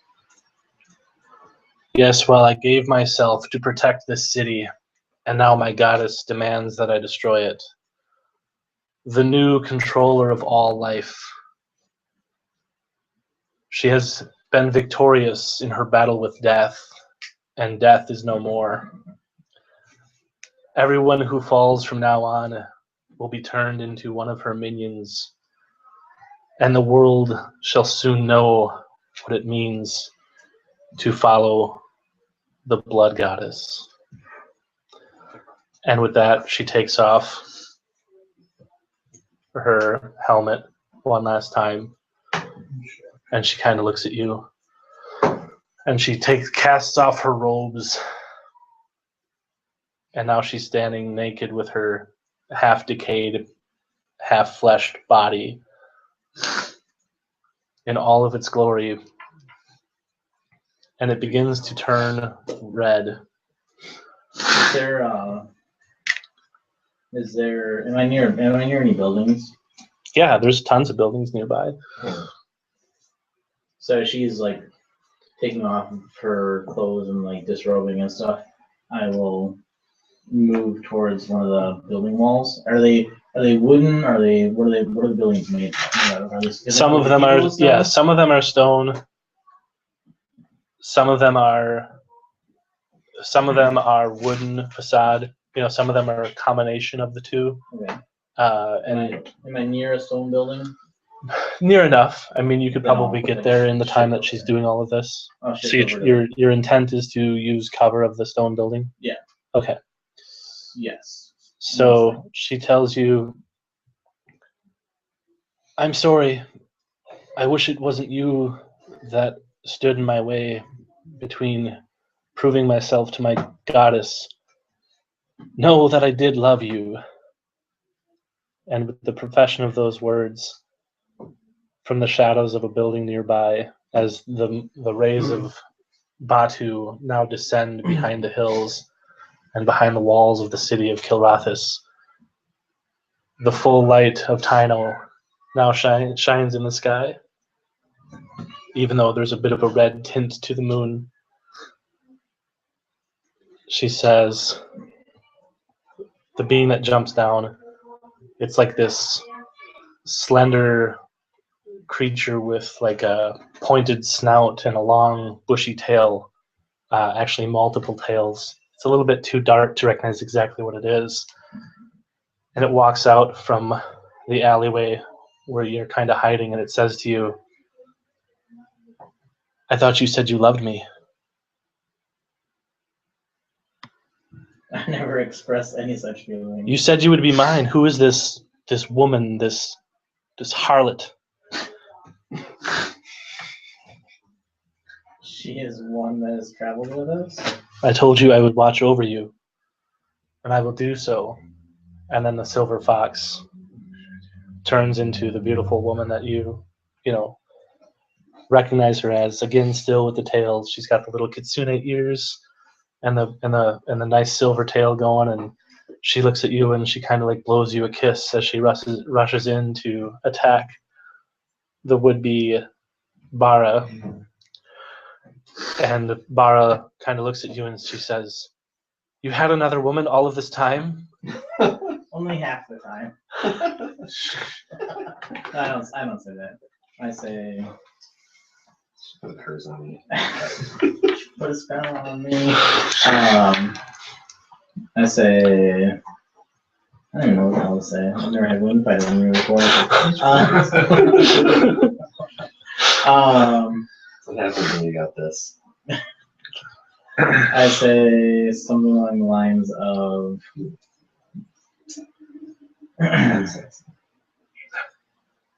I never told you because I knew it would start a fight. I'm not responsible for the way that you feel.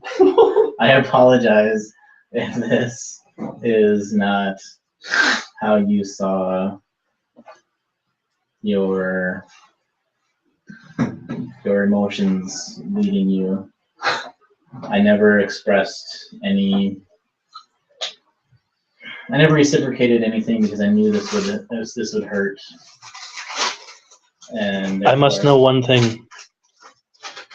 And at this point, her body is like dripping with just massive amounts of blood, and she barely even resembles, the Bara you once knew.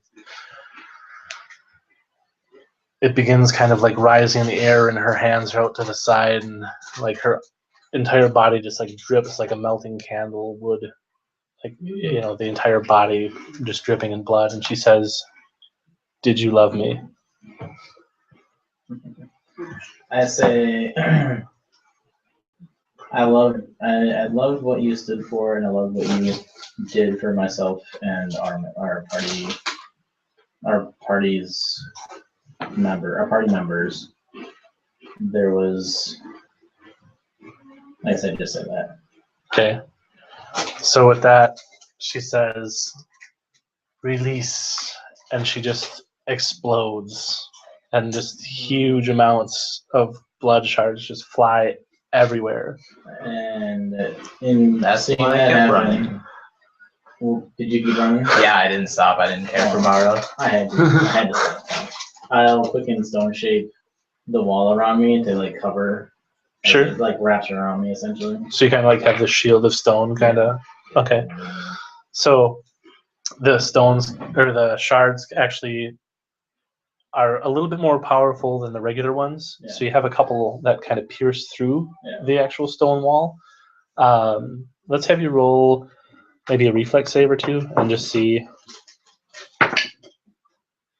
Ooh, looks like one of them might get you on that one. Okay, we'll see. Go ahead and roll another one. That's a 17. Okay, so one of the shards does manage to prick your skin, Yeah. and a little bead of blood kind of forms at the surface, almost like if you would have like scratched open a wound or something, or a scab, picked a scab, right?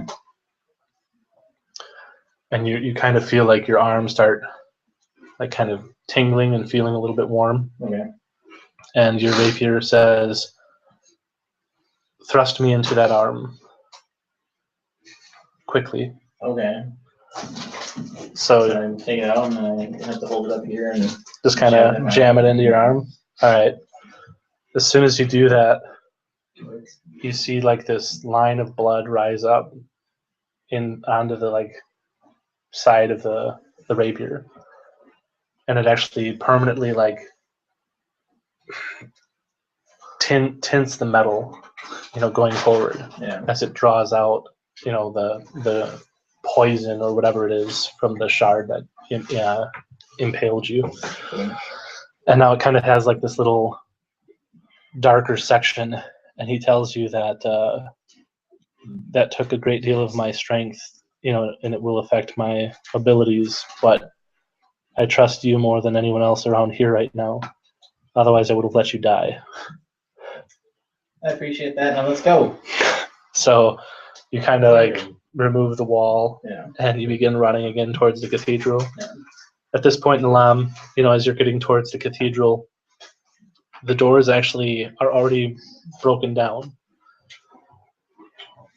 And Going outward or inward? huh? Going outward or inward? So normally they would open up Mm-hmm. to the outside. It actually looks like they kind of like got smashed from the top and like ripped off at the same time. So they kind of like hang and they're facing inwards. Like the bottom hinge is still attached, but something like massive hit it from I above. understand. I understand what it was. Oh, shit. So do you head into the cathedral, or do you kind of... I Okay. keep going in, have my shield guardian to my right, and then my cohort to my left. Okay. So you go into the room, and you see standing before you two massive dragons. They're conversing, and Can I make a spot check on the almost dead Wolverine getting hit by a blood shard and probably dying on it? Because the Wolverine's like, hey guys. you actually didn't stick around long enough to see the results of the shards and everything coming out of that. But you see off in the distance, Nalam just about to the cathedral. Okay. As you're still rushing towards it. Yeah. Sounds good. You come around the like last little jut because the roads aren't perfectly straight. Yeah. And you end up looking in to the cathedral, and you see that the doors are basically sundered, except for like the very bottom hinge, like kind of holds them upright. So it's like an angle. Yeah. So like if the two doors would be like 50 feet high, the top 30 feet or so is just completely destroyed. Okay. And you actually see like a part of the stonework that would normally be like the arch of the door is also broken down, and the rubble lies some like on the sides of it, and some of it like just strewn about. And you see Nalam walk into the darkness. All right. You're probably, a good minute or two behind him off in the distance. Yeah. And Nalam, you see these massive dragons speaking with one another. And Zygar is looking at Quinn, and Quinn looks back at Zygar, and they both hear you coming, and they say, "We must flee. Danger has returned to Kilrathis, a danger that hasn't been here since before our time." And they said, "Are you the only surviving member of your group?" No, but is there nothing your two powers combined can do? You've seen what these things are. If we strike them, they just get back up. The best we could hope for would be to defeat them all and then have them all rise again. It's an exercise in futility to resist them. I have maybe the last living Muafakari here. Is there anything you can gain from him to learn to defeat these? And he says, "Yes." And he kind of looks around for the Maleficari. Is the shield guardian like behind you or to your side, or? Yeah, it's probably like behind me. Okay. And he kind of like tilts its head and tries to look behind you. Where is this Maleficari? I tell my shield guardian to bring him forward. He does, and he requests, tell your guardian to release him. I tell him to. And he says, my sister was under your control for years, and those of your kind have now been overthrown. Unfortunately, it was too late. You had already worked yourself too deeply into our society that we were trying to create here. I sentence you to death, effective immediately.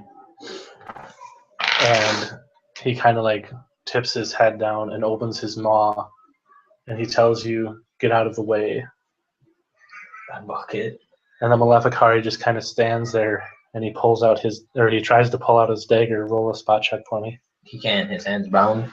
You never untied it. Yeah, over top. So of the hand, he's so kind of like move. struggling, and you see his hand like reaching for his side where his dagger is. Roll a spot check. Yeah, that's good. You have time to react before you completely run past him. Do you do anything? Yeah, I'd stop him. Like, I'd actually take his dagger out of the sheath so he can't. So you try to quick make a reflex save? Yeah. Okay. Reflex dagger. Ooh, so you actually try to reach for it, and he manages to like get his hands on the dagger, and he pulls it up, and he's able to just kind of turn his hand enough and prick his own finger, and he says, "Mother, I am ready." And his body begins to like turn red, and the skin begins to bubble. And the dragon goes, "No!"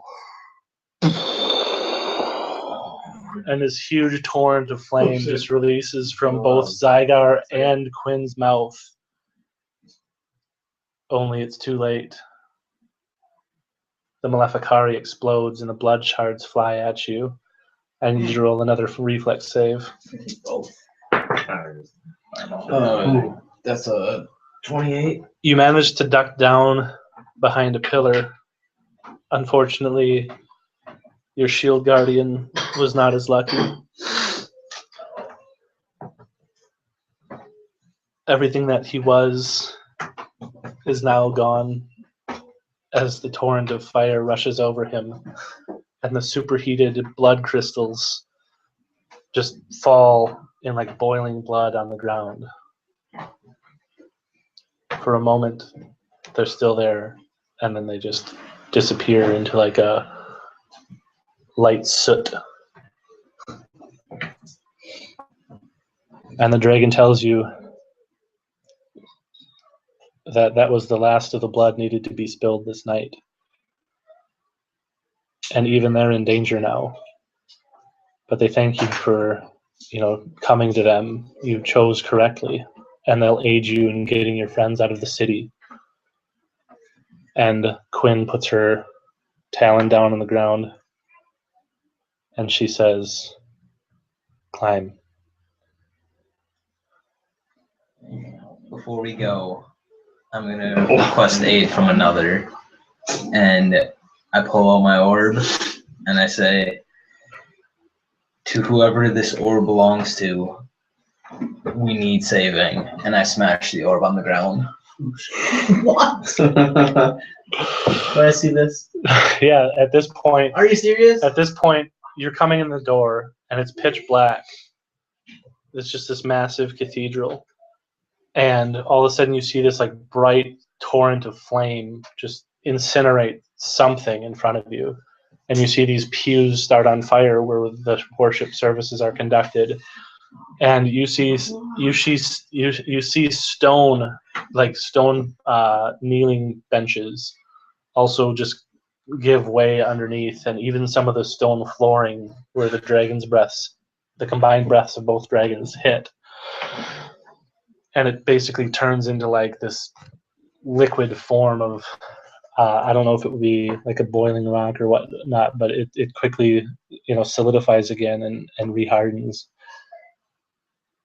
And you see Nalam kind of stand up from behind like a burning pew and pick up his orb above his head and say what he just said, and then just thrust it into the ground, and it just. And I'm like, no. Roll a spot check, actually.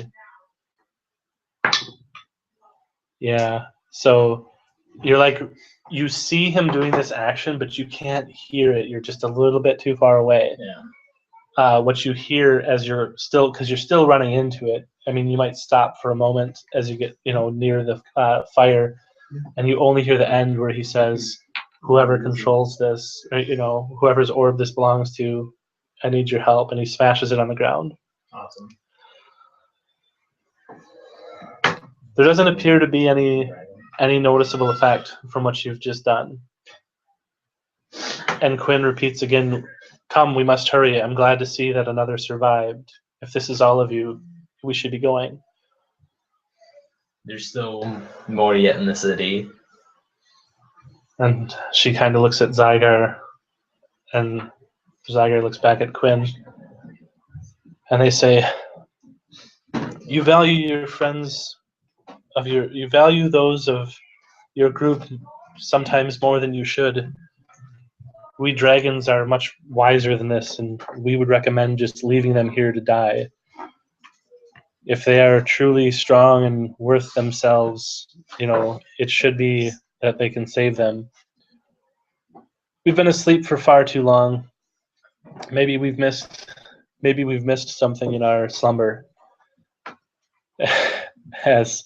As Ryson's like, "No, nothing happened. You didn't miss anything. Let's go."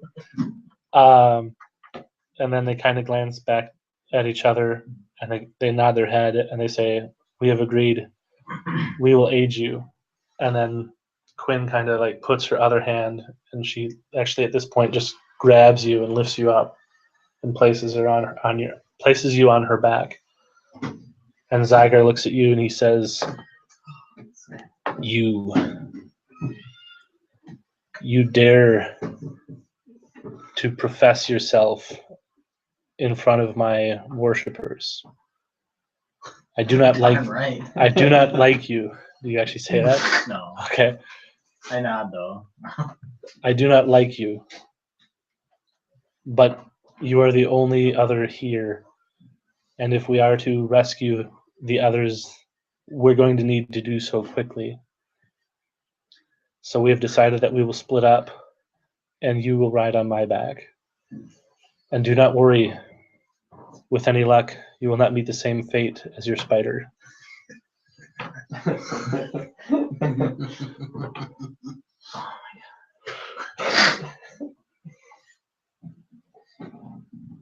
I say. I say if I'm to ride on your back, you must bow your head to me so that I can climb up. What?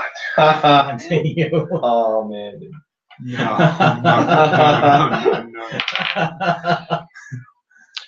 Dude, He says, "True to your race, your arrogance knows no bounds." And he grips you just a little bit too tightly. It goes like this.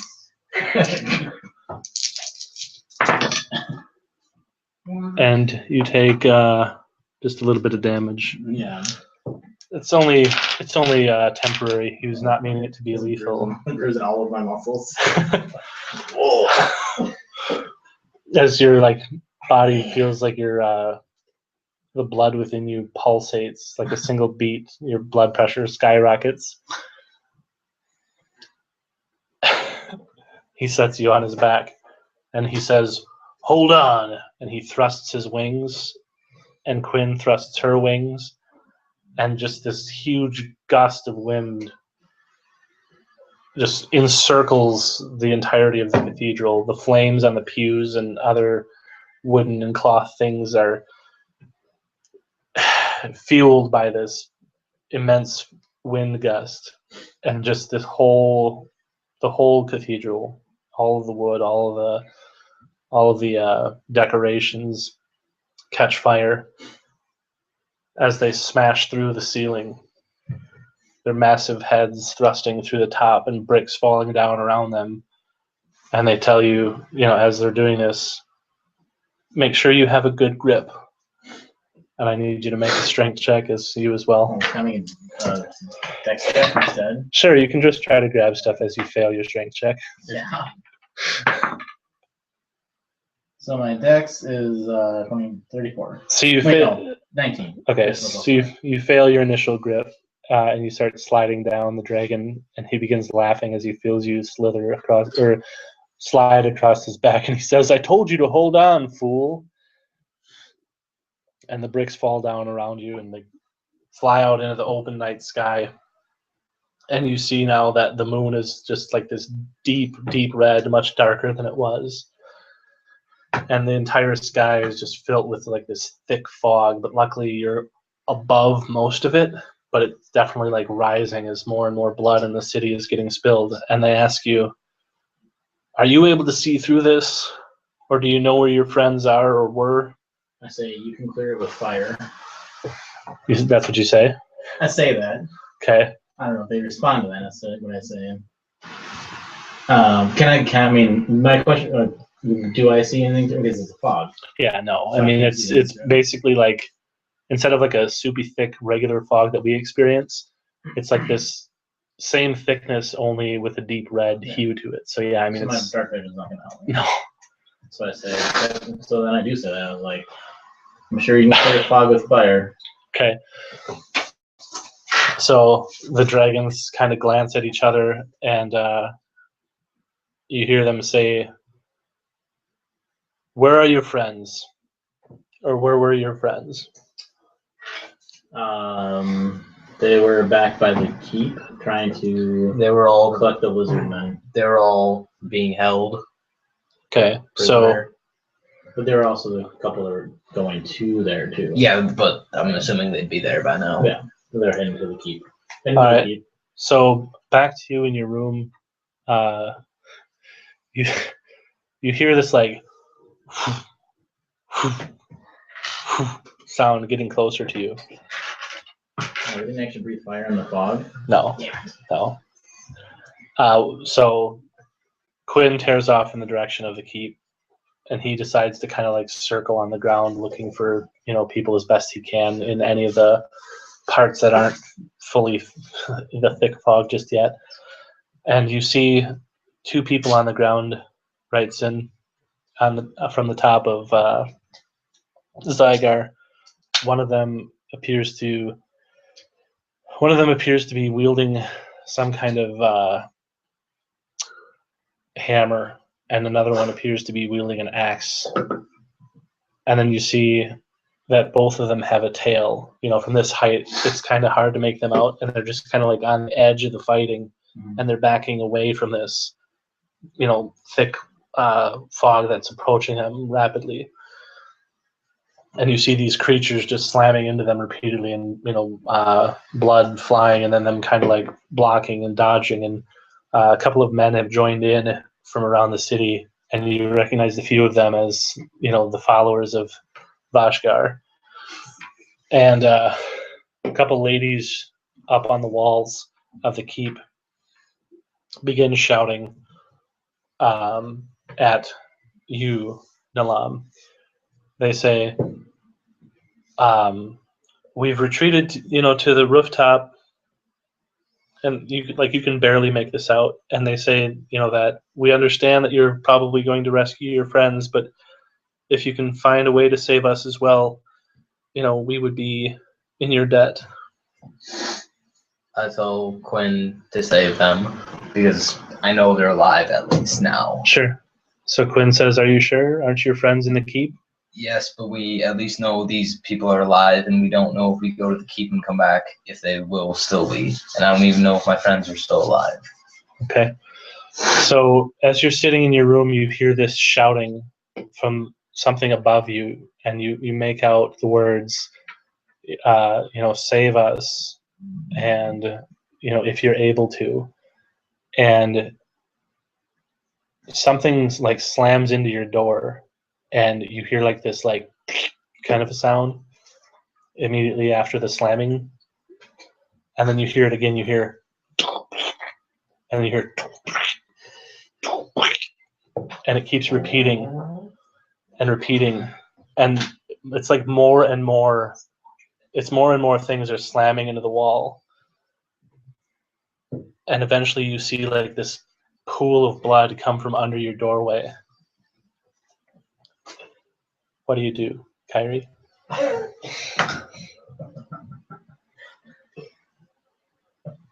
Now remember, you don't know anything about what's going on outside short of the shouting. Like, I mean, would you open the door to the pool of blood and the banging? No? Okay, give me a reason why you wouldn't open the door. I mean, I believe that you might not, but I just want to hear how you would justify it. Probably wouldn't open the door because I wouldn't know if there was someone that just wanted to kill me. Okay. Like an assassin or something. And it's kind of like a strange banging sound? Yeah. Okay, so you're trapped in this room. The door is locked. You still hear this banging that's getting more and more intense, and you feel that at any moment this door is going to give way. You know that you're about 40 or 50 feet in the air looking out your window, and you feel like you might be able to fit through the bars on the window because they don't have like actual glass-plated window, like it's just an opening. But you might need to, use your upper body strength if you're going to get out of here alive. So do you make the exit for the window, or do you try to go to the door and fight your way out? Let's see my chances at the window. At the window? Okay. So you begin kind of like slinking through the opening in the window. What do you have in your backpack? Slinky. Wait, that's there, no, right? Slinky would be able to choose here. Be fun to watch though.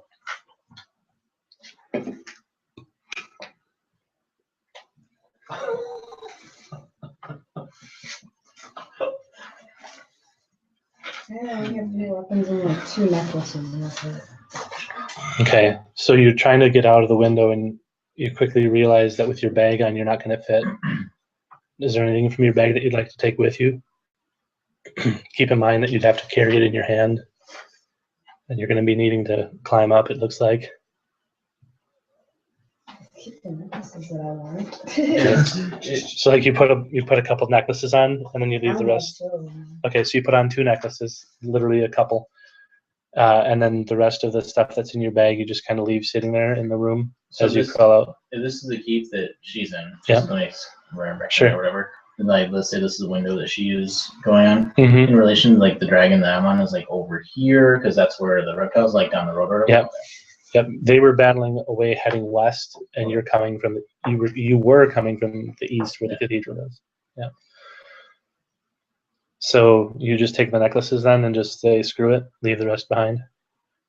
I mean, you're not going to be able to carry anything in your hands if you're going to be able to climb. I also have my weapons too, my bow and my permanent circle and stuff. Yeah, I mean, you can have that stuff carried on you. Like you probably have a sheath for that. The bow probably you're going to have to decide on because it might get in the way as you're trying to climb. I'll just toss the bow. You just toss the bow? Because I literally only have 2 things in my backpack, and that's it. That's the 2 Okay. necklaces. So after you remove your bag and you get rid of your quiver and your bow, you now find that you're thin enough to fit through the opening. And I need you to roll a couple of climb checks for me just to see how you do. Unfortunately, you don't have any rope. You don't have any rope, and you're about 40 or 50 feet off the ground. Can you use this one? Yep.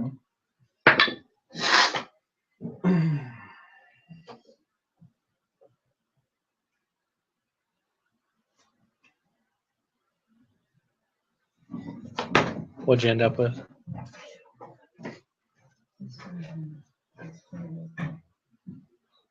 11. So 11. Okay, so that's good enough. Like you barely, like you step out the window and you're like really flustered because like there's not like a breeze, but like there's this dampness in the air and your fingers are just a little bit wet. But you manage to find the first hold just barely, and you find that as you go to pull yourself up off the ledge of the window, because Kilrathis is old, right? Like the keep's a very old keep. It's not like perfectly flush and master craftsman work. So you're finding these like little parts of these bricks or sections of stone that stick out, and you're using them as like finger and toe holds. And you now have your full body supported only by these footholds and these handholds with no rope. And I need you to roll a couple of more climb checks for me. Let's have you roll about, let's see, so 1, 2, there's about 30 feet up yet. And each roll is 5 feet. So if you could give me another 5 rolls since you've already made one. So that would be an 11 again. Okay. Again, same issue. Like your fingers are just damp, and it's not easy to grab onto the rock with wet fingers. You're starting to feel a little bit more confident in your abilities as you begin climbing up more. Why don't you give me another one? Ooh, you lose your grip where you're trying to pull yourself up. I'm gonna need you to roll a reflex save. See if you can use your remaining hand and your feet to somehow angle your body. There you go. So like you quickly like kind of lean in and you just pull really hard with your other hands, and you just like drive your toes down as hard as you can. You actually feel like a toenail snap as you press it into the wall too hard. I need you to make another roll for me. Oh yeah. Yeah, you're a little more confident on your grip this time. Your heart's beating fast as you're trying to climb up the outside of this wall towards the roof, and you can see the top ledge in the distance. I need one more.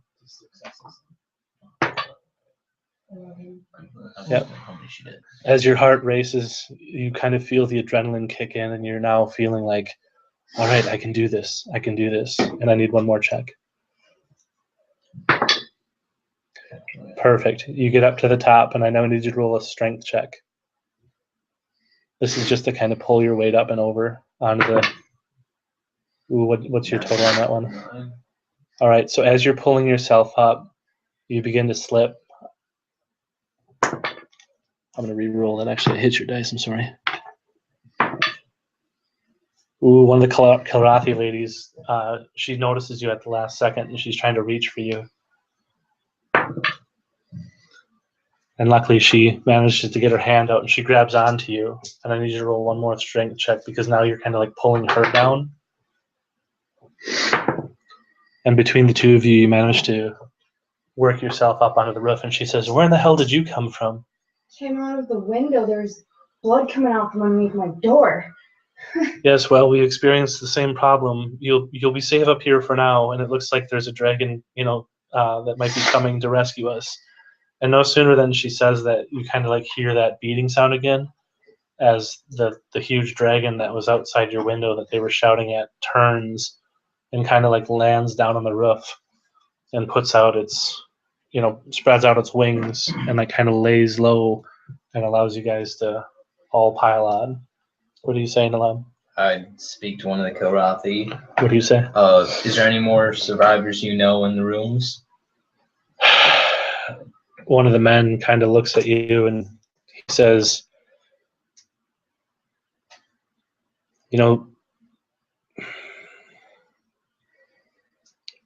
I may face death for this, but there's a chance that he's still alive. We heard screams from the hallway as we were going to try to free him. Unfortunately, we weren't able to get to him because it was overrun with these creatures. And it's only just around the wall here, and he kind of like motions and he says, just a couple of feet down, it's like the second window down. He should be in that room.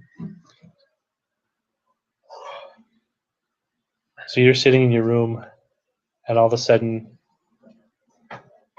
your door finally breaks down under the bashing and smashing and the basically throwing their entire weight into your door. You've been hearing this now for probably about 5-6 minutes, and it's just driving you nuts because you were told that you would stand trial, and outside your window you can't see anything. This thick red fog has obscured your vision, and it begins to pour in from your window.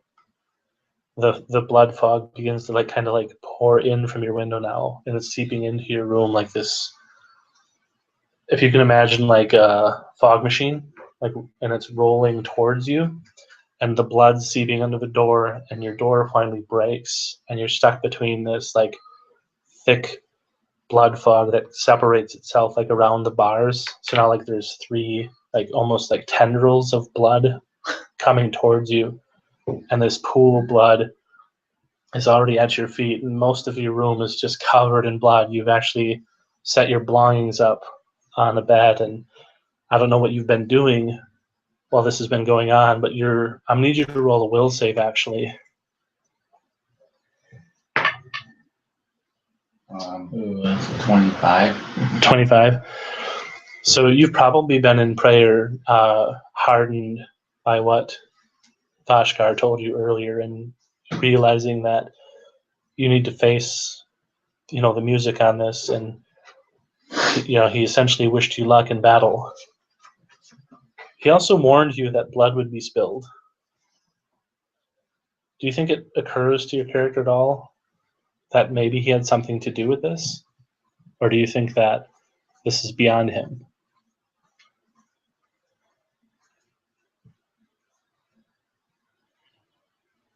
A combination of both. Okay. That he might have had something that started, but they didn't expect it to react this way. So are you standing there weapons in hand, or are you kneeling, praying, or? I had already done my praying, and at this point I was just practicing stances and. Okay, so you're basically honing your martial reflexes, and you're making sure that you're battle ready for tomorrow. And your mind is strong, even though all of this is going on around you. In the meantime, Vashkar and Gaul, you're outside engaged in battle with these creatures, and you see this very dark red form coming through this already dark fog, and it's almost like just flowing towards you, almost like it's on some kind of a moving sidewalk. And it's just floating towards you, and then you see out of its form this pointed weapon form, and it looks to be a rapier. Okay. And this rapier seems eerily familiar to you. You've seen it somewhere before. Why don't you roll me an intelligence check, see if you can remember where. 9. So what's the 9 plus my int modifier? What was the total? 11. 11. Okay.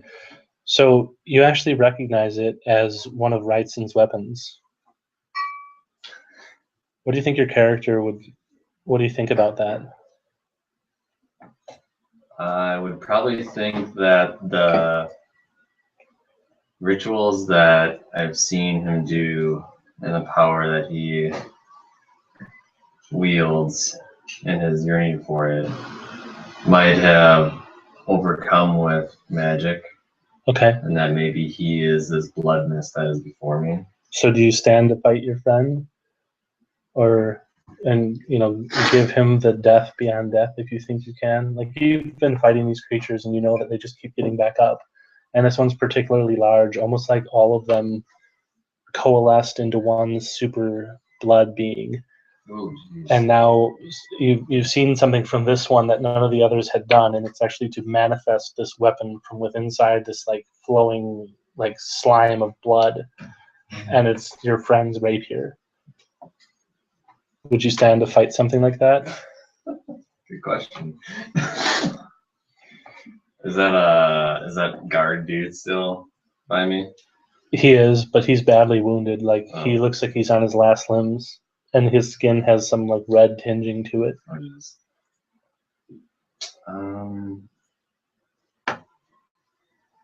Well, you notice he's missing. That I have you no notice he's really missing escape. 3 of his fingers. Yeah. to my knowledge. I would probably look to my followers and ask some of them very quickly. And I would say, gather as many as you can and run and escape to the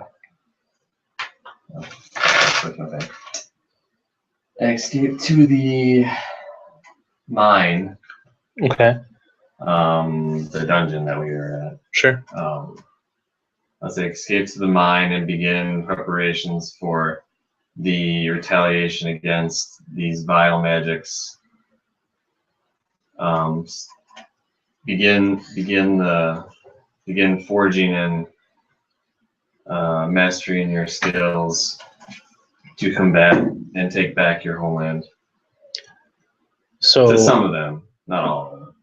So the Inquisitor looks at you and he says, "You presume to give command to loyal Kilrathi warriors. What gives you such arrogance, and what gives you this idea that you are in charge here?" They have sworn to follow me. So this blood beast now, he's probably about 30, 40 feet away from you. Do you begin to flee then, or do you mean to stand and talk for a bit? I say, you wanted to see battle, my friend. I say, may the fires of war burn greatly upon this battlefield. I say, it is time, my brothers. And we say our little chant while the attack comes towards us. Sure. And prepare. So, as you guys are saying that, he actually kind of turns towards you and he says that you have tried to assume command and force your will upon my citizens. I have sought to make amends with you. I thought maybe there was a chance that it didn't need to come to this. And he pulls out his massive axe off of his back. He's been wielding, a hammer and another hammer that he picked up off of another dead body. And he drops those to his side as he's, just before he grabs that axe. And he draws his axe across his arm. And he says, "Mother, I am ready." And no sooner than he says that, the blood beast comes from behind him and just thrusts the rapier through him. And his body just kind of like begins to vibrate almost and glow like this brilliant red. And then it goes to this deep crimson and it just is absorbed into this rapier. And the blood beast takes on the form of a massive giant, one that you recognize from the streets. As you were fighting, you saw this big thing marching and fighting against this other large creature, seemingly made of blood. And now it has enveloped this giant. So you've got this massive giant just dripping with blood. And it kind of looks down at you guys and it says, "If you mean to stand here and fight, know that you will meet your doom."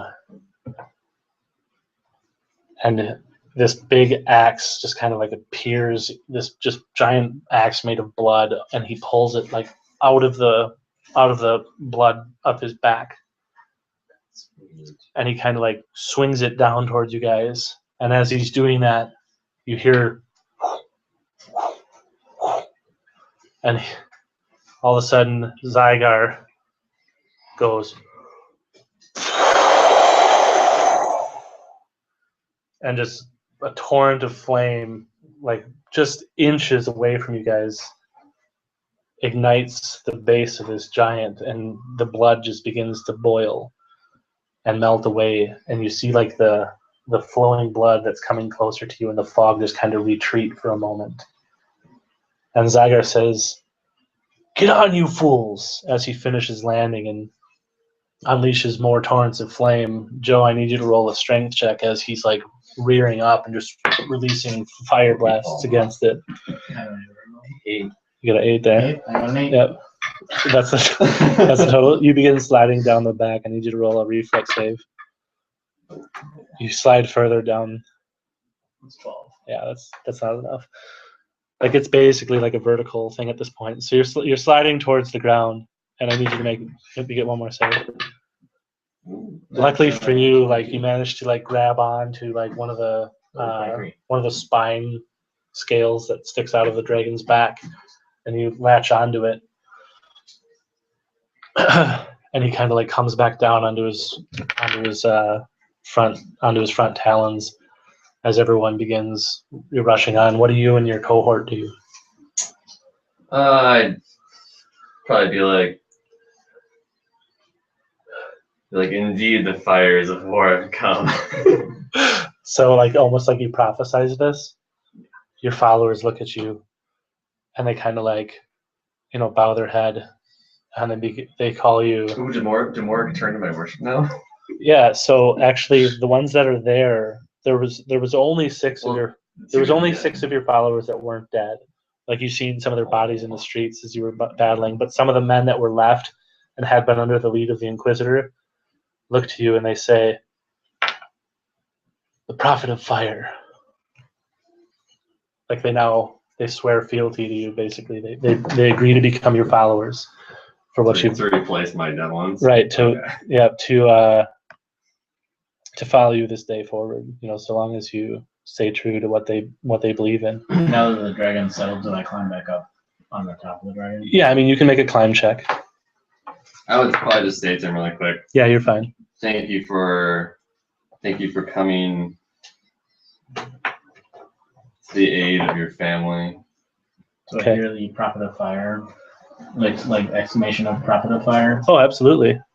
And I say, I wish on this day that I could fly in the sky like you and burn this and scorch the earth. Yes, as well, you do. he says, yes, well, you'll have to do well enough to be there witnessing it instead. And he kind of like rears up. I'll get up on it. He rears up as everyone finishes getting on, and he does the wing beat again and begins flying towards the keep. And now the giant is like pacing madly after the dragon, and you hear the hag's voice again. You hear, "Do not let them get to the keep!"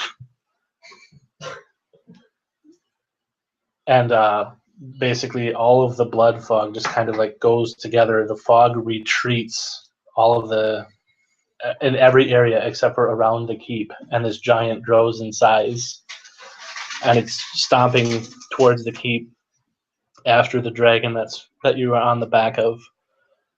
Quinn's still on the roof with Nalam and with Kyrie. You guys now finally finish mounting up, and you hear this loud like pounding sound followed by this like loud sound of like rushing water, just like a. And you kind of like look around and you see this huge figure rushing towards the keep, and then you see this big dragon, flying in your direction, still hundreds of yards off. And Quinn says, it's time to flee. And she says that we'll try to save your friend. So she kind of does the wing beat thing up off of the roof and scoops down around the side where you're standing in your room. Just as the tendrils reach for you, you can like hear this voice, and it says, "Do not let them get to the keep." And the tendrils actually like kind of stop for a moment, and you're standing right here, and it's about an inch or two away from your face, and you've got your weapon drawn ready to swing at it, and it begins to slowly move away from you, and the blood just kind of like flows back under the door. outside, you actually see the blood rise, the fog rise up and get thicker. So you can either try to go out the door, or try to go out the window, or just stay where you are. What would you do?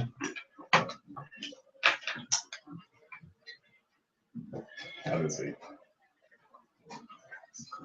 I would stay where I'm at, but be completely prepared for. Because I don't want to turn my back and have one thing attack me and then.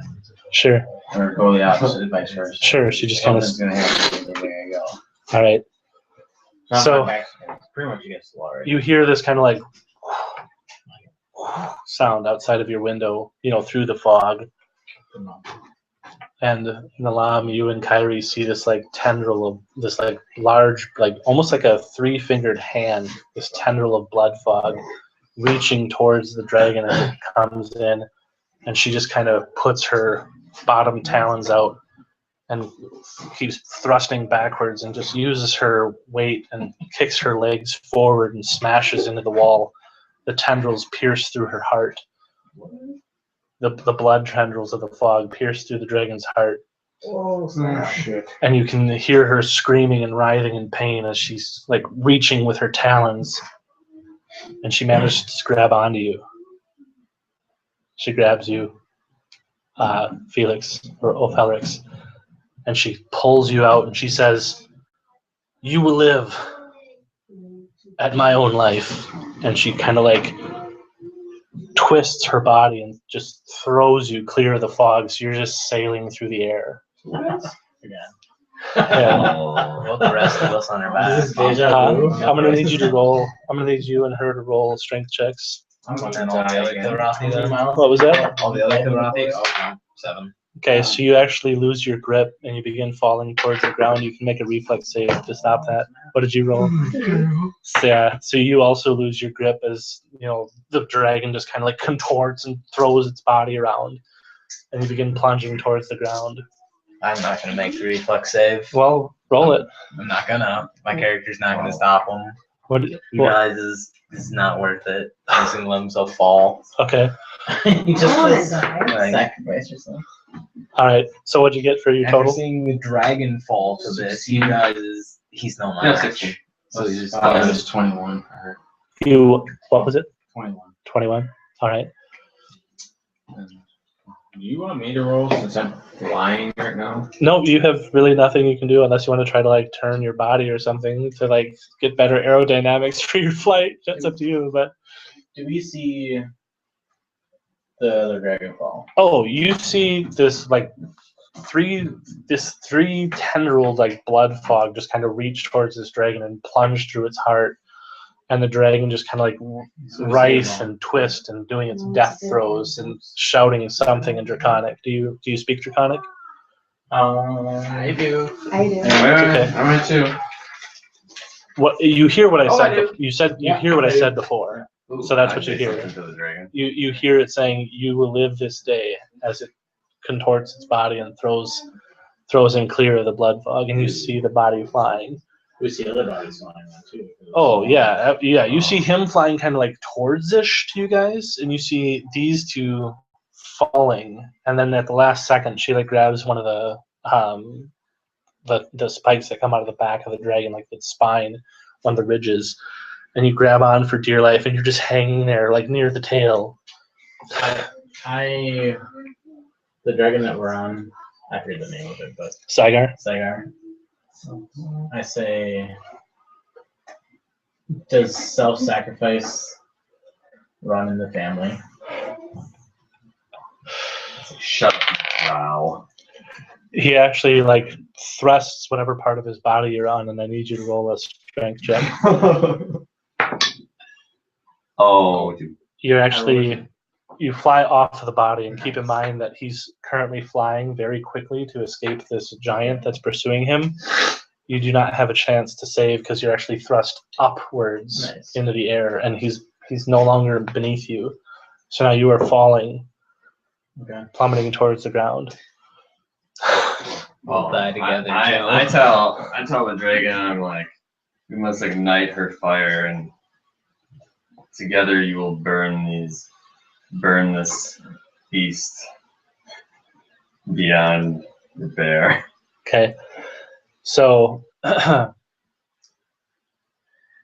you're not sure if Zygar hears you or just just disregards what you said, but he begins like kind of plummeting down towards the ground after Nalam. Oh, weird. And he says, "It's too late. Ignore that guy. It's too late for my sister, but it's not too late for him. Something compels me to save him." Well, no, I was wrong. Yeah, I'm wrong. So Zygar's talon scoops you up just as your face is about to implant with the ground. Well, as I'm far away, I yell to Hyper and I say, "It is now your turn to save me." Okay. Hyper. So what do you have him do? He turns into a dire bat. Okay. Just flying after me. Nice. So he jumps off. He jumps off. Yeah, he jumps off the back of the dragon, turns into a dire bat, and all of a sudden, this big giant bat swoops in and saves you. As you're flying through the air, you're seeing like this small patch of fog just kind of like disperse, and you hear, hey, Devil Boy, isn't there something you can do to help us? I'm almost out of spells. I can only cast so many, gusts of wind here."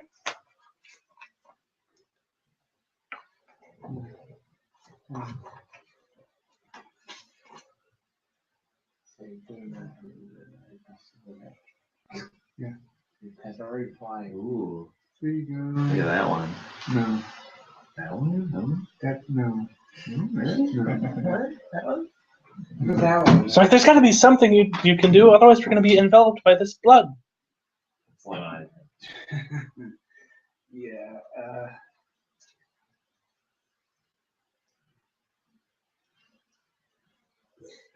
I'm going to need you to roll an intelligence check.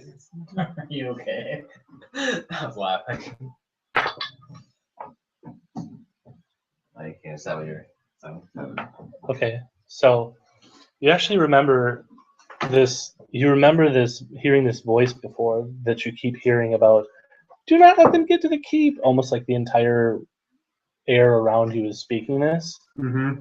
And it finally dawns on you, like you've heard it before, and you heard it again, and you heard it just now. Mm-hmm. And you realize that that's the same voice of the hag that gave you this vial of blood that you still have.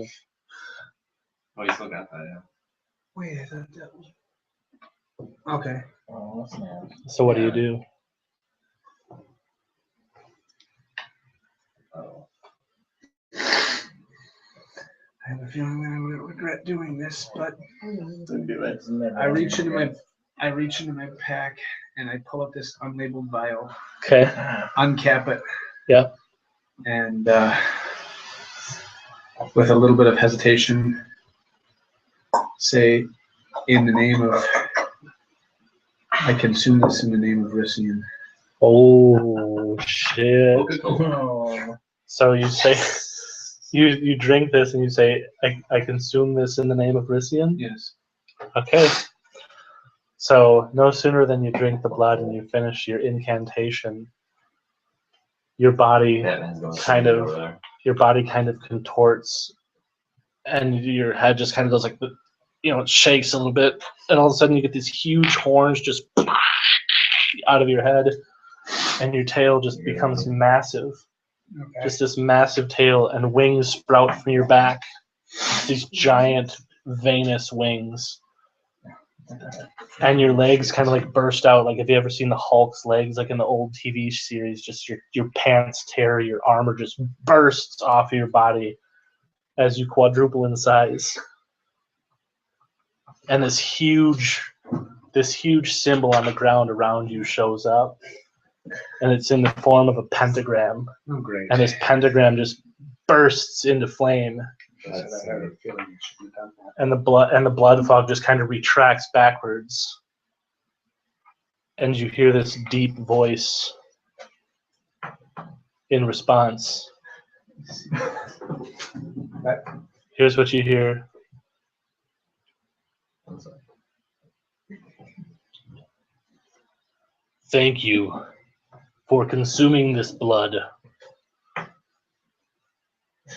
You have given me the power that I need to expel the invaders from my lands. Drawing.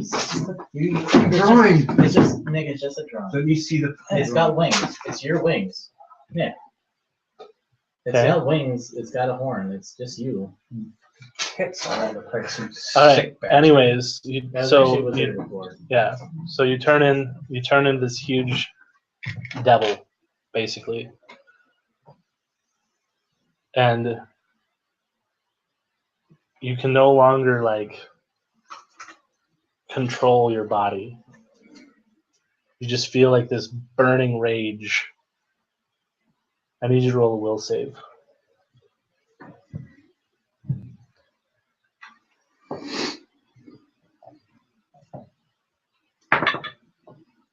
Oh.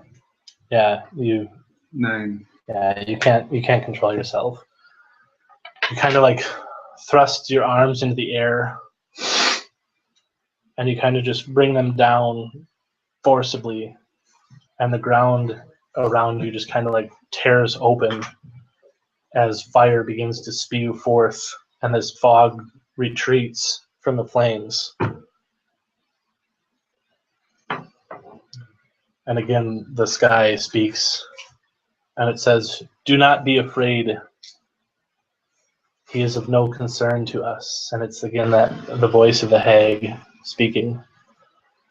And all of the blood begins to rush towards you. And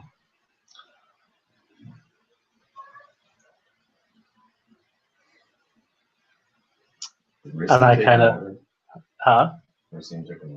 yeah. I kind of look at you and I'm like, that's one hell of a power. Do you think you could teach me to do that? Like kind of seeing your rage. So like I say this like as this pentagram of flame is burning around us before the grounds tear open and the blood begins to rush in, and realizing like that look of just complete rage in your eye, I'm like, you know what? You don't actually need to teach me anything. And I get the hell out of there. I open a gate and I just walk through it. Gone. So you're flying through the air and you just kind of witness this scene from above. And it's just this massive. I'm gonna draw a picture. I'm laying like this, flying through the air. You just kind of like kick your legs back like you're in a recliner or like you're in a lounge chair at this point. Yep. So as you do that, this gate like opens right where you're flying towards, and I have my umbrella, and I pop out of this gate, and I like land on you. I'm like, where are we going? Like, I don't know. Are you still flying? Yes. I ask you if you'd like any assistance. As long as I don't get hurt this time. Oh, come on, you know that I would never hurt you.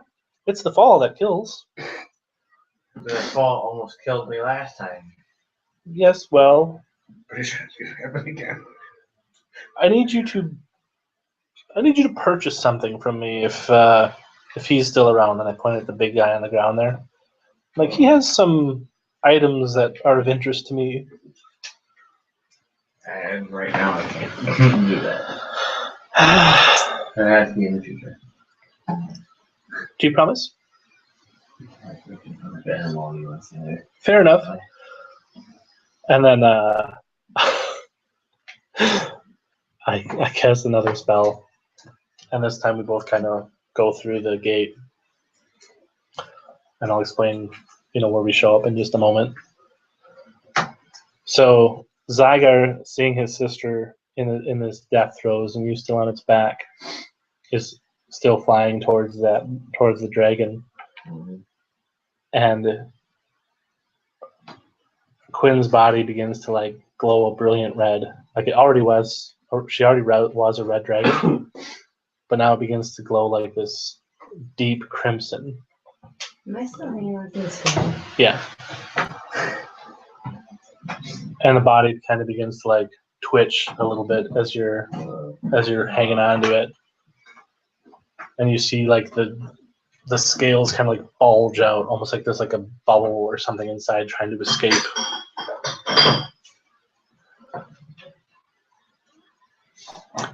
And the fog just kind of completely envelops the dragon. There's a small like patch about 30 feet down on the ground where like a rift in the ground is opened up near you, and the fire keeps the blood away from it. But unfortunately, it's either that or you stay in the blood that's kind of like enveloping the dragon currently. So what do you do? Do you drop? Okay. Yeah.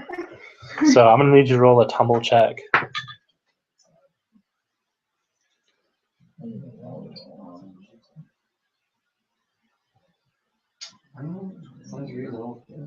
What was it? 20 Okay.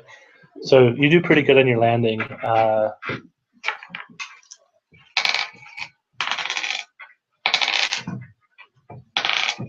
Okay.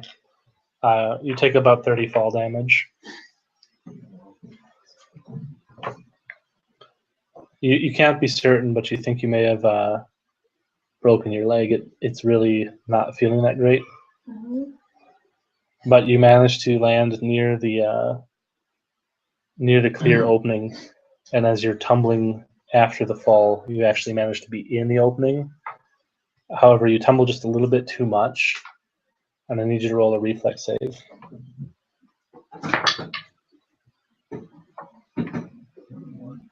21. As your body like rolls off the edge to where like this flow of lava is, where the flames that spout up from the ground are, you like grab the ledge, and you're hanging there for dear life again. I'll need you to make a strength check to see if you can pull yourself back up. Just enough. You're like, with the last strength that's in you after all of this climbing and hanging on, something that that's something that you're probably not wholly used to. You kind of like roll up onto the ledge and you just lay there like, trying to catch your breath. Nalam, you're still on Zygar, and he sees his sister's body just get completely enveloped in this. Or actually, excuse me, you're still on. Or no. No, you grabbed me. Yeah, that's right. Okay. So you and Vashkar are on Zygar, and you see his sister just get enveloped by this blood fog. And then you see like her wings just kind of like shake for a moment.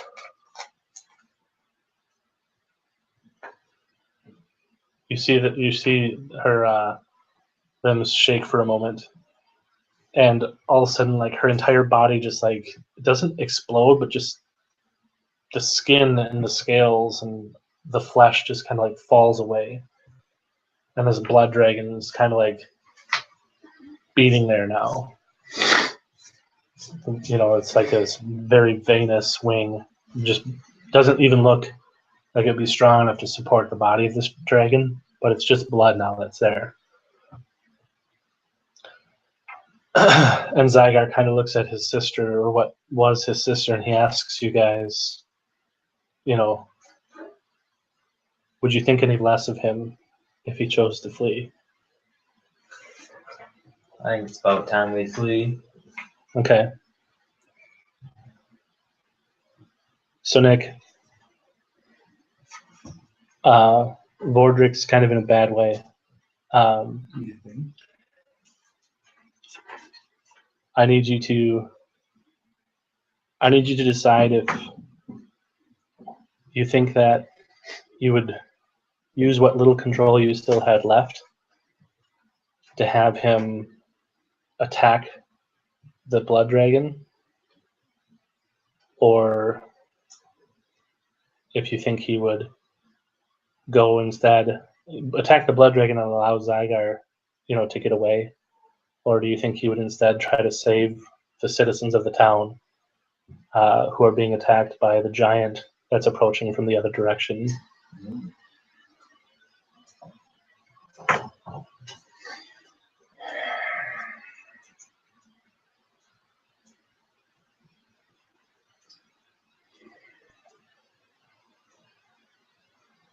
You said like quadruple, right? Yeah. So 24 wounds, Hellboy, massive.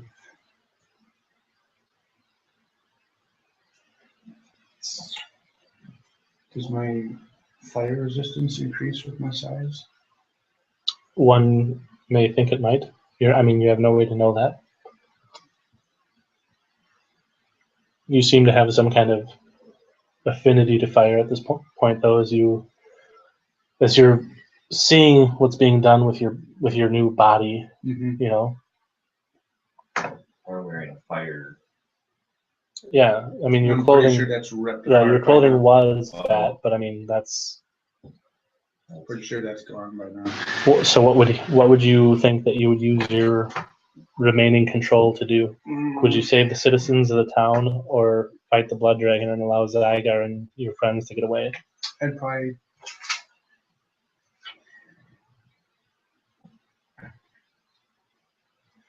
I'd probably go after the blood dragon, thinking I might actually have a chance of surviving that. Okay. Whereas So- the giant, You kind of beat your wings, and as you do, the last remaining control that you have over that body passes, and you're kind of like right now, like in like the equivalent of spectator mode. Mhm. You're just following the player, and this massive trident shows up in his hand, and you begin flying towards the blood dragon. As the giant destroys what's left of Kilrathis and its citizens, your trident plunges through the heart of the blood dragon. Mhm. And you guys on Zygar are kind of witnessing this as he turns to flee away from, this scene. How would you react? Seeing Nick stabbing the blood dragon. This large devil creature, yeah. It's not me anymore.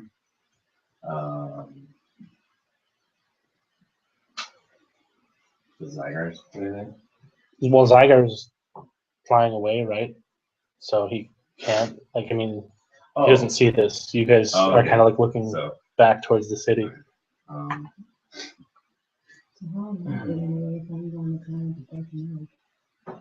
I know, right?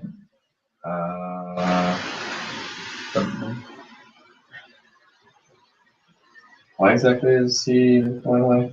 Who? Zygar? He asked you. Yeah. Who did? Zygar asked us to He flee. asked. Yeah. He Oh, said, flee "Would or you think fight?" any left?" He Yeah. said flee.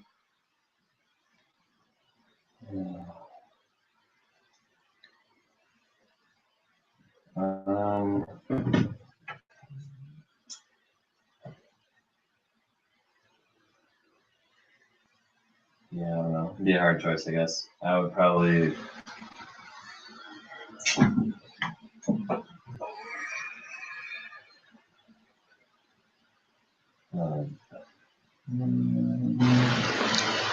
You're just seeing this happen. Like, Yeah. would you say anything, or are you just like mouth agape? Yeah.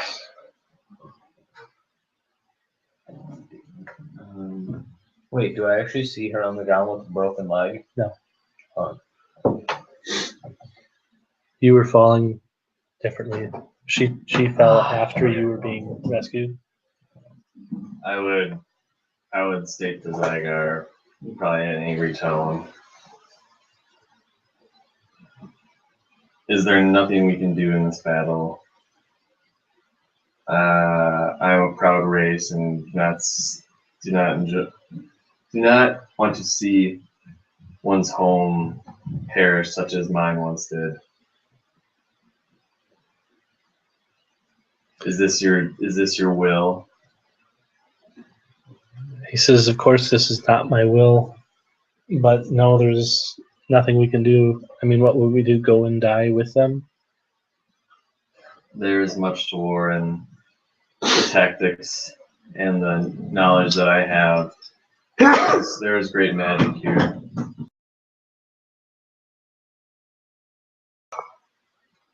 Rain down upon a great city such as Kilrathis. He says, Kilrathis is lost. You look around you, and like there's this fog, this blood fog, just blankets almost the entire city at this point.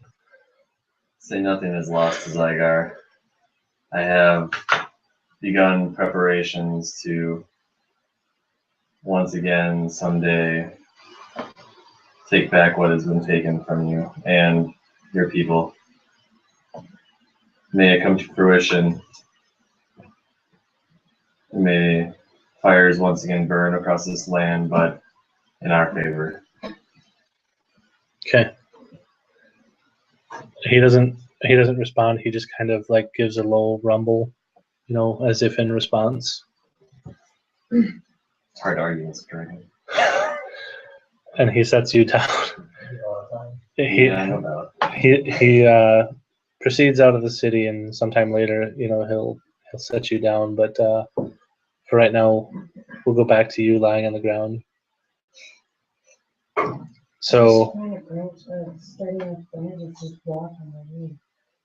you're like looking around for like a branch or anything. Unfortunately, Kilrathis doesn't have a lot of trees, remaining within the city anymore. There's nothing really there. You do notice that there's a bone, however, sticking out of someone's leg, like where their skin split, almost like a fracture. And you could probably, cut off the foot that remains on the other side of it and peel back the skin and use that as a crutch if you wanted to. So you're kind of like trying to lift yourself up on your short sword. All right. So you're able to, regain your balance. And as you look around, you just see death everywhere. The keep, is being battered between the fighting of the huge winged beast nearby. You don't know who or what that is. You just see it fighting this blood dragon, and chunks of brick fly all about as the devil and the dragon do battle. How are you going to get the other dragon ones? Sure. So, As you begin kind of like limping away, like this small black piece of cloth, it kind of like blows past you from the direction of the keep, like just over your shoulder, and falls on the ground.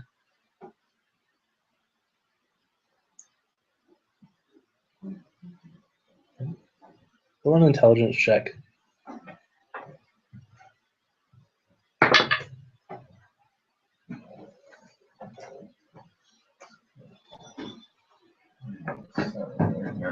Nine. You're not 100%. You're really fairly certain that you've seen this before. Do you take a moment and examine the cloth, or you just leave it on the ground and walk away? Okay, so like you bend down and pick it up and you're looking at it. So as soon as you touch the cloth, you have this vision. A man standing in black robes with a huge scythe is just flashes in your head. And he speaks to you through a link that still holds him. And he says, I am Therias. Carry me away from here. and do so quickly, and I will make sure that you live. If you discard me, all hope is lost. The cycle has been broken. I was just doing my job. Do you take the cloth, or do you throw it into the fire nearby? All right. So, for whatever reason, as you walk through this fog, as you walk past this fire and you limp away from the city through the shattered walls that have been destroyed by the fighting, again, the giant smashing things and destroying people and throwing huge boulders and chunks of buildings around and picking up that tower and rolling it, crushing bodies. You see this scene as you turn over your shoulder. You can't be certain, but you think that the blood dragon has fallen. But you don't see the huge winged beast that was fighting it.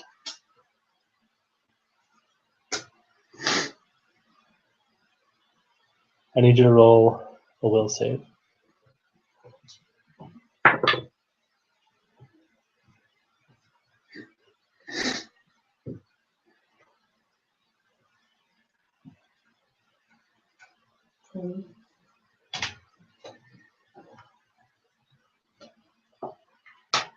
You hear the voice again say to you,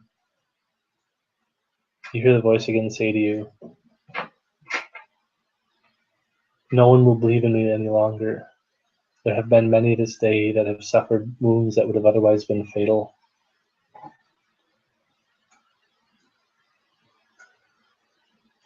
I have found you because you seem to be true and the one worshipper who still believes in me.